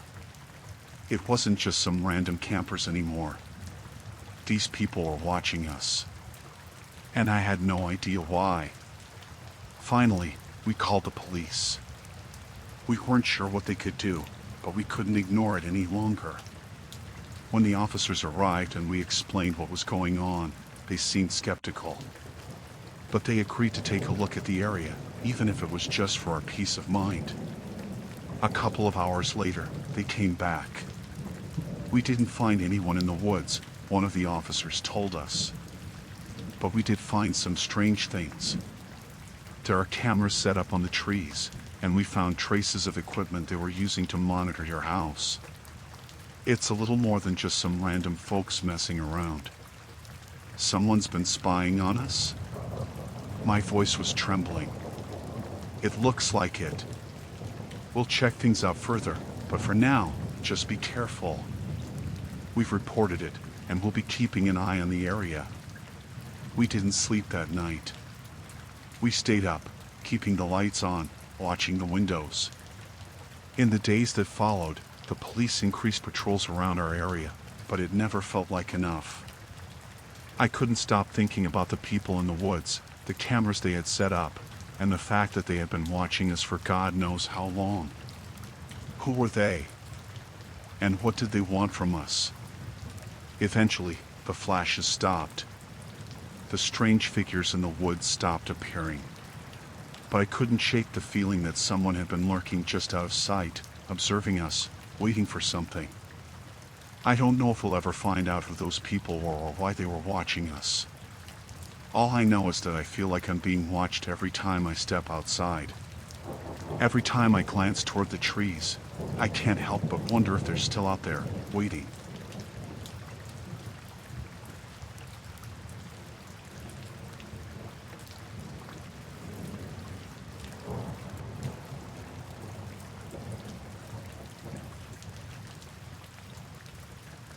I never thought moving into my dream house would lead to anything like this. I had always wanted an older home, one with character, a little charm. So when I found this beautiful, two-story house on a quiet street, I jumped on it. The neighborhood was peaceful, the kind of place where people wave when they see you, where the trees shade the sidewalks in summer, and everything feels just right. It was a little over my budget, but I didn't mind. It was perfect, well, almost. It had hardwood floors, intricate molding, and a fireplace I imagined would look wonderful during the winter. It was just what I'd been looking for. I was thrilled to start the new chapter of my life. Unpacking felt like an endless task. I had already spent the better part of a week sorting through boxes, trying to make the place feel like home. I'd gotten most of the rooms settled, but the last part, the spare bedroom upstairs, was still a mess. That night, I was going through an old box of knickknacks and family mementos when I came across a loose floorboard in the corner of the room. It was slightly raised, and when I pried it up, I found something hidden beneath. At first, it didn't seem like much, just an old, dusty family portrait. The frame was tarnished, and the glass was foggy, but it looked like something that had been passed down through generations. It was a picture of a family, standing in front of this very house. There was a man, a woman, and a couple of children, nothing out of the ordinary. But then I noticed something strange. The man in the picture, the father perhaps, had a look in his eyes that I can't really describe. They seemed strange, cold. And when I looked closer, it almost felt like his eyes were following me. I shook it off, telling myself it was just my imagination. After all, it was an old photo, likely worn from age. I placed the picture on the dresser, not thinking much about it. The next few days, things started to get weird. It started with the faucets. I would be in one room, and I'd hear the sound of running water. At first, I thought I had just left something on, maybe the sink in the bathroom or the kitchen. But when I checked, the faucets would be off. This happened multiple times. The first few instances, I tried to tell myself I was just being forgetful, but after a while, I couldn't deny something was off. Then the doors started creaking. At night, when I was getting ready to go to bed, I'd hear the distinct sound of a door opening. The first time it happened, I assumed I hadn't fully closed one of the rooms, but after checking, every door in the house was shut tight. I was getting a little more unnerved, but I didn't want to let my imagination get the best of me. I kept going, unpacking and trying to settle in. It was a week later when it happened, the thing that really made me uneasy. I was sitting in the living room, watching TV, when I heard it. A man's voice, faint but clear, calling my name. "Sophie," it said. It wasn't loud, but it was close enough that I could feel it in my chest. I froze. My heart was pounding, and my breath caught in my throat. The voice had come from upstairs, from the attic. I tried to dismiss it as the house settling, as old homes often do, but this felt different. This felt intentional. I didn't know what to do. I was alone. My phone was in the other room, and I felt an overwhelming sense of dread settle over me. After a few minutes, I forced myself to go upstairs, but when I reached the attic door, it was locked. I didn't have a key, so I couldn't go in, but the air around the door felt thick. I could almost feel someone or something on the other side. Over the next few days, the occurrences escalated. I started noticing more oddities. Sometimes, the air would feel too cold in certain rooms, like a draft I couldn't find. The lights would flicker, and the electrical appliances would malfunction for no apparent reason. I felt like I was losing my grip on reality, but I knew something wasn't right. I decided I had to get answers. I went outside one afternoon and approached the neighbors, an older couple who lived a few doors down. They'd always been polite when we waved to each other, so I figured they might know something about the house's history. At first, they were friendly, asking how I was settling in, but when I mentioned the house and asked if they knew anything about the previous owners, their demeanor changed. The woman, Mrs. Larkin, smiled politely but seemed a little too stiff. Her husband, Mr. Larkin, just stared at me for a long time without saying a word. "Well, that's a nice house," Mrs. Larkin said after a pause. "It's been empty for quite a few years before you moved in." I nodded. "Yeah, I gathered that. The previous owners, are they still around?" Mr. Larkin finally spoke, his voice low. "Not around here. They moved away years ago. After some issues." I felt a chill run down my spine, and I pushed further, asking what kind of issues they meant. Mrs. Larkin shifted uncomfortably, her eyes darting to her husband, who was now staring at me with an unreadable expression. "You should be careful," she said, her voice suddenly stern. "You're not alone in that house, Sophie. The past never stays quiet there." I didn't know what to say. The conversation quickly ended after that, with the Larkins offering cryptic warnings and awkward smiles before retreating inside their house. That night, I couldn't sleep. I kept thinking about their words, "You're now alone." What did that mean? What did they know that I didn't? I knew I had to leave. The house, my dream home, had become a prison. The whispers, the strange sounds, the feeling of being watched, it was all too much. I couldn't stay there any longer. I packed up what I could and stayed with a friend for a few nights, trying to clear my head. When I returned to gather the rest of my things, I found the portrait again, the one hidden under the floorboard. It was still there, sitting on the dresser. The man in the photo was staring at me, his eyes colder than ever. I couldn't shake the feeling that someone or something was watching me. The house, despite the quiet neighborhood, felt like it was holding its breath, waiting for something to happen. I don't know if the Larkins were right, but I couldn't live there anymore. That house wasn't mine. It belonged to someone or something else. Something that would never let me forget it. I left the house that night. I never went back. The Larkins were right about one thing. I was never alone in that house. And I don't think anyone ever really leaves it behind.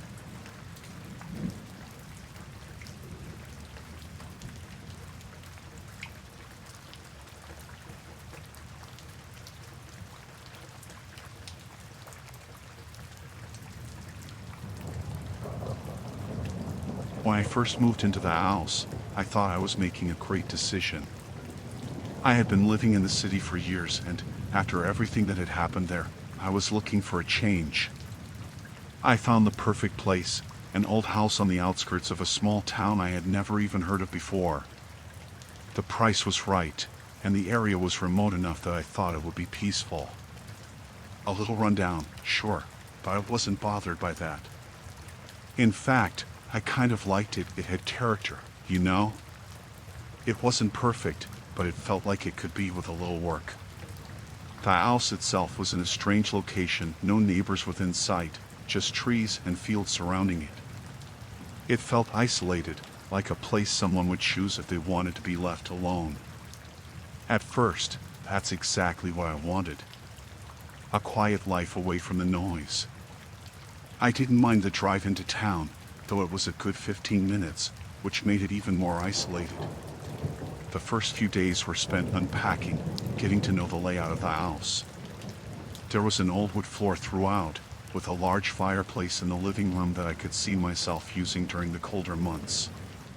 The kitchen was functional, though the cabinets looked ancient, and the bathroom had one of those clawfoot tubs that still made me feel like I was living in the past.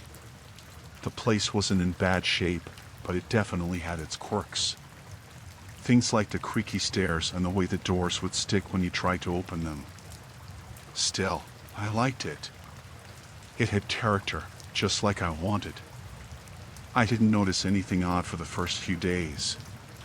It was only when I returned from running errands one afternoon that something felt off. I couldn't put my finger on it at first, but when I walked into the living room, I noticed the furniture was slightly shifted. Just enough to be noticeable. The couch, which had been flush against the wall, was a few inches away. The coffee table had moved too. At first, I thought I had just forgotten how I arranged it, but something didn't sit right with me. Maybe it was the way the couch seemed to be facing more toward the front door now, like it had been repositioned intentionally. I shrugged it off. Maybe I had just been tired when I set everything up. A couple of days later, I saw something else that unsettled me. There were scratches on the front door. Deep, jagged lines running down from the top, like someone had tried to claw their way in. I don't know what it was about those marks, but they made my stomach turn. The house wasn't in great shape, but I would have noticed if there was something that could have caused that kind of damage, like an animal or something. There was nothing like that around the door when I looked, no evidence that something had been trying to get inside. I tried not to overthink it, but the oddities kept piling up. Sometimes, I would come home and the lights would be on in rooms I was sure I'd left off. A drawer in the kitchen would be open when I knew I had closed it. Little things that made me question myself. I started to wonder if maybe I was just being paranoid, but every time I thought I was imagining things, another small detail would catch my attention. Then came the flashlight. I was cleaning the house one afternoon, just tidying up a bit, when I found it. A small, old-fashioned flashlight tucked under my bed. I don't remember ever putting it there. In fact, I couldn't even remember ever seeing it before. It wasn't mine. My mind started racing, my heart beating faster as I wondered how it had gotten there. I hadn't invited anyone over. I hadn't even met any neighbors yet. Who could have put it there? That's when it hit me. Someone had been in my house while I wasn't there. Someone had been moving things, leaving things behind. My stomach dropped, and I felt a cold sense of dread creeping up my spine. I wasn't alone. I spent the next few days going over everything in my head. Who would be sneaking into my house? Why? The thought terrified me. I didn't want to believe it, but the more I thought about it, the clearer it became. I had to find out for sure. I went out that weekend and bought security cameras. It wasn't like I was paranoid, but I needed to know the truth. I set them up, one in the living room, one by the front door, and another aimed at the back. The house felt like a trap, and I needed to feel safe. The first day I left for work after setting them up, I was a mess. I kept imagining that I would come home to find everything moved again, or worse, someone still inside. I couldn't focus on anything at work. Every time I checked the clock, it felt like the hours were dragging by. When I finally got home that night, I didn't even want to check the footage. But I knew I had to. So I sat in front of my computer and played it. The first few hours were uneventful. Just me, coming and going about my day. But then, just after midnight, I saw it. A figure standing in the middle of the living room. The person was facing away from the camera, so I couldn't see their face, but the movements were unmistakable. They walked across the room slowly, as though they were familiar with the house, like they had been there before. They paused in front of the window, looking out, then moved toward the door. I froze. I was staring at the screen, hardly able to breathe. The figure didn't seem to be in any hurry, almost like they were comfortable in my home. Then they did something that made my blood run cold. They left a note, folded carefully, on the coffee table. The handwriting was messy, but the words were clear. We were here before you. I couldn't process it. I didn't want to believe it. I checked the footage again, hoping it was a mistake, but there it was. The figure, the note, the unmistakable feeling of being watched. I spent the rest of the night trying to wrap my head around what I had seen. Who were these people? Why were they in my house? Why had they been watching me? The next morning, I called the local police. When they arrived, they seemed more concerned with the fact that I hadn't noticed anything sooner than actually helping. They took a report, but I could tell they didn't think it was serious. They mentioned the area had a history of break-ins, but it felt like they didn't take me seriously, like they thought I was just overreacting. After they left, I felt even more isolated. I started locking everything, windows, doors, even the attic. I kept the cameras running, but nothing ever came of it. No more notes. No more strange figures. But the feeling never left. The house felt different after that night, like it was a place I no longer belonged. Every creak of the floorboards, every gust of wind through the trees outside, made me jump. I couldn't sleep, couldn't shake the feeling that I was being watched. It felt like I was living in someone else's space, and I was just an intruder. I moved out a few months later, leaving the house behind. I couldn't stay there. It wasn't just the figure or the note, it was the feeling that had settled in my chest, that something was always just out of sight, waiting for me to slip up. I didn't want to live in fear anymore, so I packed up and left. I don't know who those people were or why they left that note. I don't know if they ever came back. But I'll never forget the look of that note, or the feeling of someone else's eyes on me when I was all alone.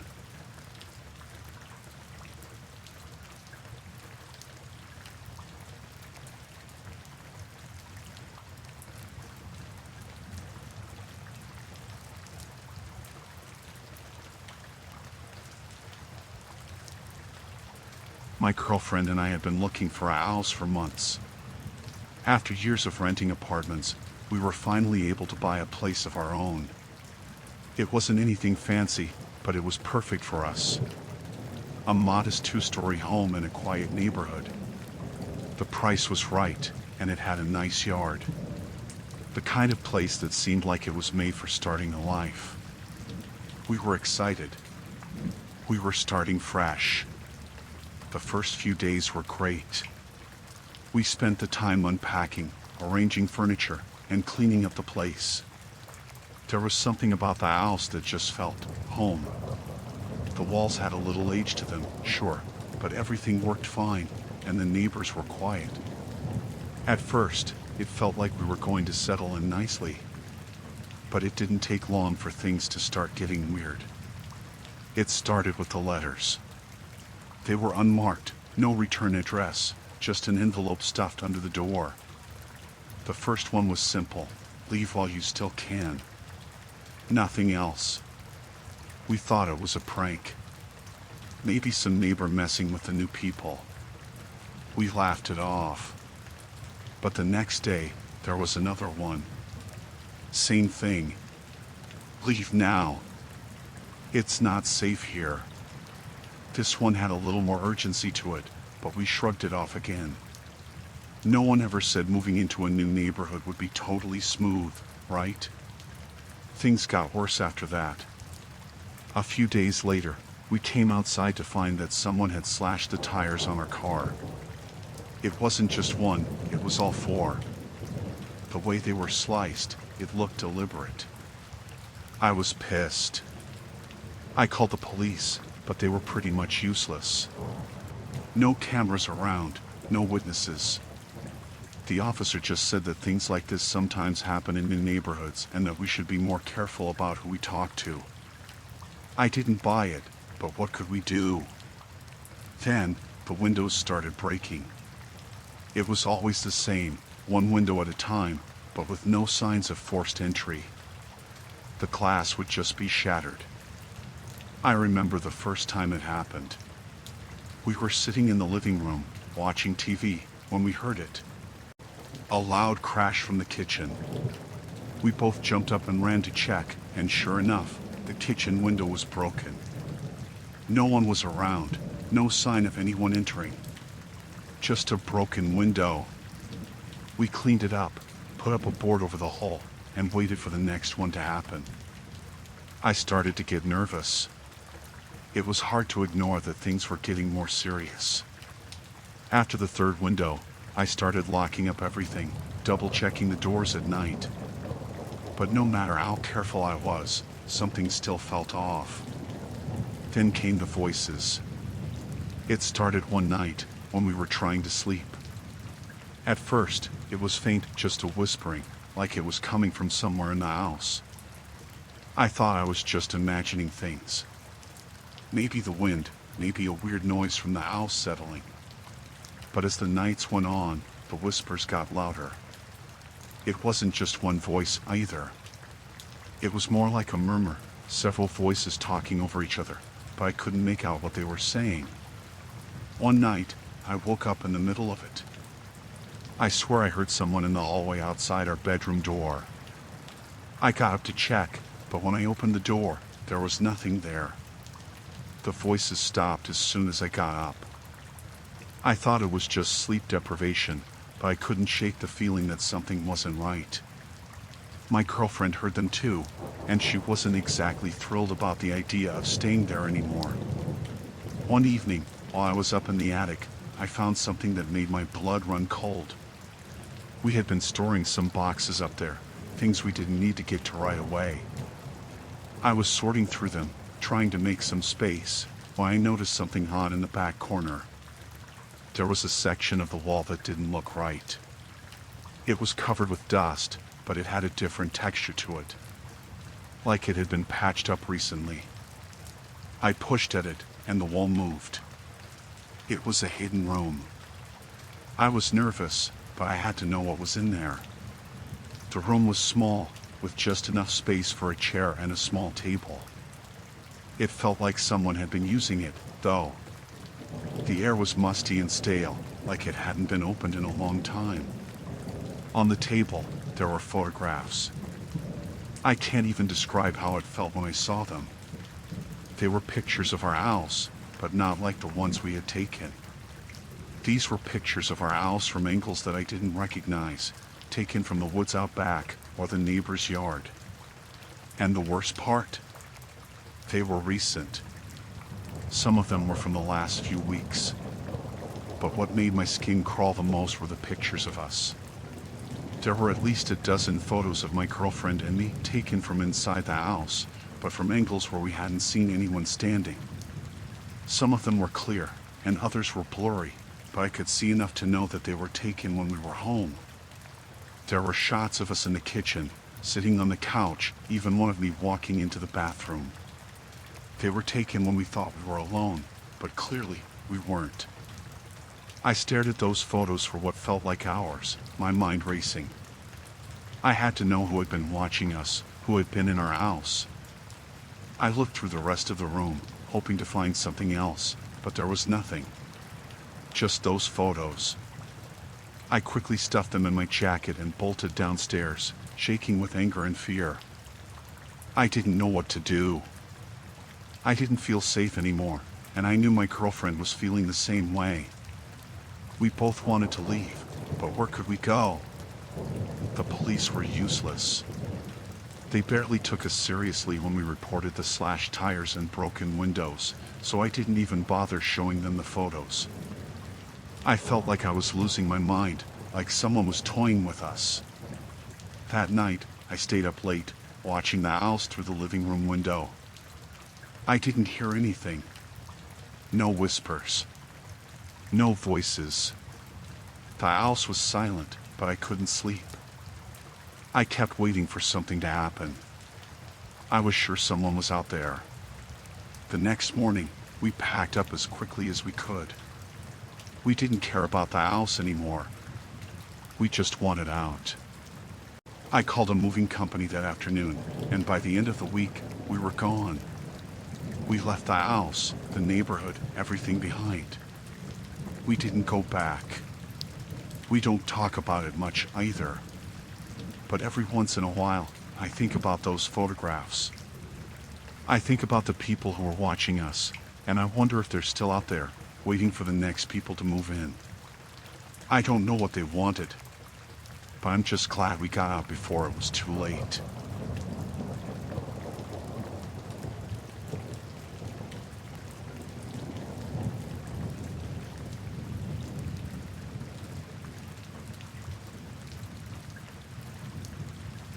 When I moved into the house, I thought I was finally making the right choice. It was a quaint little place tucked away in a quiet neighborhood, just what I needed after a messy breakup and a chaotic few months of life. I was looking for peace, for a fresh start. The house was old but well kept. The kind of home with charmed creaky floors, antique doorknobs, and a fireplace that had probably seen better days. But the moment I stepped inside, I knew I could make it my own. It felt like it was waiting for me. The first few days went smoothly. I spent the time unpacking, arranging my things, and getting used to the new space. But as I started to settle in, I began to feel off. At first, it was just a subtle unease. A flicker of doubt that would pop into my mind every now and then. I would be in the kitchen, making dinner, and suddenly I'd stop and look around, feeling like I was being watched. It was never anything I could pinpoint. Just a feeling. I tried to ignore it. I kept telling myself it was just the adjustment period, that I was still getting used to being alone in this new place. But the feeling never really went away. If anything, it started to get stronger. Every time I'd come home from work, I would hesitate before unlocking the door, as though something was waiting for me on the other side. And then, one evening, it got worse. I was hanging up some clothes in the closet when something caught my eye. A small leather-bound journal was tucked behind a pile of jackets, hidden away in the farthest corner. It didn't belong to me, and I had no idea how it had gotten there. I figured it might have been left by the previous tenants, so I took it down and opened it. The journal was old, but not too old, just a few years.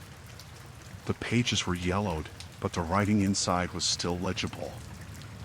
I started reading, and that's when things began to spiral. The first entry was from a woman named Claire, the previous tenant. She wrote about moving into the house, just like I had. She described the same excitement I had felt, the anticipation of starting fresh. But as the days went on, her entries started to take a darker turn. She wrote about feeling watched. At first, it was subtle little things, like hearing someone walk around in the attic at night. She wrote it off as the house settling. But as time passed, the noises grew louder. She could hear someone pacing above her bedroom while she tried to sleep. There was no one else in the house. She was alone. The more I read, the more unnerved I became. Her entries became more frantic, more desperate. She spoke of hearing faint whispers at night, of objects moving when she wasn't around. She described a feeling of being constantly monitored, as though someone was always watching her, waiting for her to do something. She wrote about having trouble sleeping, about the oppressive silence in the house, and how it never felt like it was truly hers. It wasn't until the last few entries that I started to panic. Claire wrote about finding a hidden door in the attic, one that she had never noticed before. She had heard noises coming from behind it, like someone was living up there. But every time she checked, no one was there. She tried to confront the landlord about it, but they had told her there was nothing in the attic except old storage. The last few pages were filled with a sense of dread. Claire wrote that she was leaving, abruptly and without warning. She never explained why or where she went. The last line in her journal read, "I can't stay here anymore. Someone's up there." I closed the journal and sat on the floor for a long time, just staring at the pages. My heart was racing. I could feel the fear creeping up my spine. It all started to make sense, the unease, the feeling of being watched, the noises that I had been hearing at night. I had brushed it off as nothing, but now it felt like it was all connected. Claire had felt the same way, and now I was experiencing it too. That night, I couldn't sleep. The thought of someone who had been in the house before me, watching me from the attic, made my skin crawl. I kept hearing the sounds again, just like Claire had written about. The soft, deliberate footsteps above me, pacing back and forth. I convinced myself it was just the house settling, just like Claire had. But I knew deep down that it wasn't. The next day, I decided to check the attic. I had to. I needed to know. I was terrified, but I couldn't ignore it anymore. The ladder was hidden behind a pull-down door in the hallway closet, just like Claire had described. My hands were shaking as I pulled it down and climbed up. The attic was dusty, filled with old furniture and boxes that hadn't been touched in years. I moved slowly, carefully, scanning every corner, every shadow. There was no sign of anyone. Nothing was out of place. But as I reached the far end of the attic, something caught my eye. A small, wooden door, just like the one Claire had described. It was tucked away in the corner, behind a stack of boxes. It was partially ajar. I froze. My breath caught in my throat. I had to open it. I had to know what was behind it. But I couldn't make myself move. My feet felt glued to the floor. I was terrified of what I might find. I left the attic that night without opening the door. I didn't know what else to do. I couldn't stay in that house, knowing there was something or someone up there. But I also couldn't just leave. I had no place to go. Over the next few days, I tried to ignore it, tried to go on with my life. But it was impossible. The feeling of being watched was unbearable. I could hear the footsteps above me at night, just like Claire had. I would hear things move, doors creak open, like someone was walking through the house when I wasn't there. Finally, I decided I couldn't stay. I couldn't keep living like this. I packed up what I could and called a friend to help me move out. The house felt like it was closing in on me, like it was alive and watching me, waiting for me to make a mistake. When I left, I never went back. The house is still there, sitting on that quiet street, waiting for the next person to move in. I don't know what happened to Claire or what was in that attic. But I couldn't stay. I couldn't risk it. I've never felt safe in another house since. And I don't think I ever will.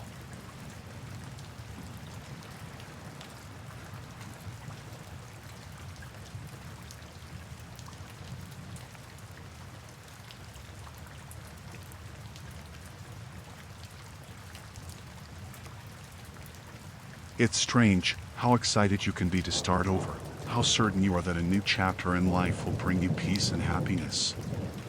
My family and I felt that way when we moved to the farmhouse. It was a dream, a beautiful, isolated property just outside of town. We were tired of the noise and the chaos of city life, and the idea of a peaceful country life seemed perfect. We thought the space would give us everything we needed, a quiet place to raise our daughter, grow a garden, have room to breathe. It was more than I could have hoped for. From the moment we arrived, everything seemed perfect. The house was beautiful, though a little older than we expected, with a big wraparound porch and a yard that stretched for acres. There were trees all around, and the smell of fresh air made me feel like we'd found a slice of paradise. My wife, Sarah, was excited too. We'd been looking for a place like this for years. Our daughter, Lily, was only 6, and she immediately took to the yard, running around, her laughter echoing through the trees. The neighbors, though, they were the first sign something wasn't quite right. At first, they seemed welcoming, almost too welcoming. They came by the day we moved in, 2 older men in their mid-60s, maybe 70s, both dressed in worn denim overalls. They introduced themselves as Tom and George. "Welcome to the neighborhood," they said, smiles stretching wide across their faces. "You folks are gonna love it out here. Best place to raise a family." We exchanged pleasantries, but there was something strange about them. Their smiles didn't quite reach their eyes, and there was a certain edge to their friendliness that felt off. They stood there just a little too long, and their eyes lingered on Sarah and Lily in a way that made my skin crawl. The first couple of weeks weren't bad. We started settling into the routine of country life. We had to get used to things being quieter, but that was fine. Sarah took to gardening, and Lily spent most of her days outside, playing near the woods at the edge of our property. At night, we'd sit on the porch with a glass of wine, watching the sun set over the field. It was everything we'd wanted. But slowly, things started to change. At first, it was small stuff, little things I brushed off. I'd come home from work to find the front door slightly ajar, even though I knew I'd locked it before leaving. The lights in the house would flicker at night, but not just once or twice. It was a pattern every night around 10:30 p.m. The lights would blink. It wasn't the kind of thing that would make you panic, but it unsettled me. Then there was the knocking. It started as soft, almost like a tap on the door in the middle of the night. I'd open it, and there would be no one there, just a dark, quiet night. I thought it was just the wind or a branch knocking against the door, but it kept happening at strange hours, when I would least expect it. Lily started acting odd too. She'd cry out in her sleep, muttering things I couldn't understand. Sometimes she'd get out of bed in the middle of the night and wander into the hallway, but when I'd ask her what she was doing, she'd just say, "I heard someone." But when I asked who, she wouldn't answer. I couldn't get her to explain it, and Sarah thought I was just overreacting. And then there were the animals. We had a dog, Max, and 2 cats. They were normally relaxed, but lately they'd act strange, whining at the door at night, staring into the woods, their fur standing on end like they were watching something. I didn't want to admit it to Sarah, but it made me uneasy. Something felt wrong, like we weren't alone here. It all came to a head one night, just a few weeks after we'd moved in. We were all sleeping in our beds when I woke up to the sound of my daughter calling for me. It was faint, like a whisper in the dark. I jumped out of bed, my heart racing, thinking maybe she'd had a nightmare. But when I opened her door, I froze. The bed was empty. There were no signs of her, no sign that she had even been there at all. The covers were tossed off, the pillow indented from where her head had been, but she was gone. I searched the house, waking Sarah and telling her to check every room, every closet. I went outside, calling her name, my breath catching in my throat. The air was cold, the trees silent. The whole place felt too quiet. It didn't make sense. She couldn't have gotten far, she was just 6. But there were no signs of her, not in the yard, not in the garden. Then I saw them. Muddy footprints leading away from the house, toward the woods. I followed them, Sarah behind me.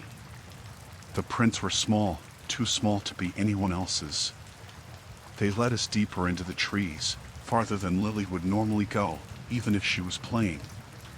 We followed the trail for what felt like forever, until we reached a small clearing at the edge of the woods.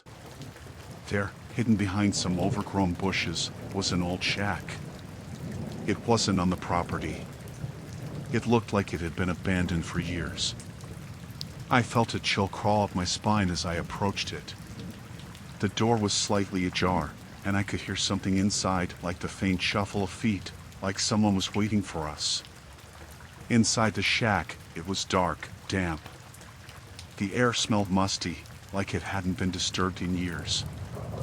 I flicked on my phone's flashlight, and that's when I saw it, a journal, resting on an old wooden crate. It was covered in dust, but it had clearly been used. I opened it, and what I read made my stomach turn. The journal was written by someone who had lived in the house before us, another family, years ago. They had vanished, just like we feared. The entries detailed how they'd heard strange noises at night, seen things moving outside their windows, and felt a constant presence in the woods. The final entry was the most chilling. They took her. I think we're next. The journal was full of more stories, each one from different families, all of them detailing strange events, disappearances, unexplained occurrences, things moving, whispers in the dark. As I read, I felt like I was suffocating. Each family who had lived here had experienced the same things we were going through. They had all left or vanished, and now we were here too. I snapped the journal shut and turned to Sarah, who was standing in the doorway, her face pale. I could see the fear in her eyes. "We need to leave," I said, my voice trembling. I didn't wait for her to respond. I turned and ran out of the shack, back to the house. We gathered our things as quickly as we could. I didn't know where we would go, but I knew we couldn't stay here any longer. By the time the sun came up, we were gone. We never went back. The farmhouse is still out there, waiting. But I don't care to know what's going on there anymore. Whatever it was, whatever happened to those families before us, I hope it stays in the past. We left that place behind, but I can still hear the whispers sometimes.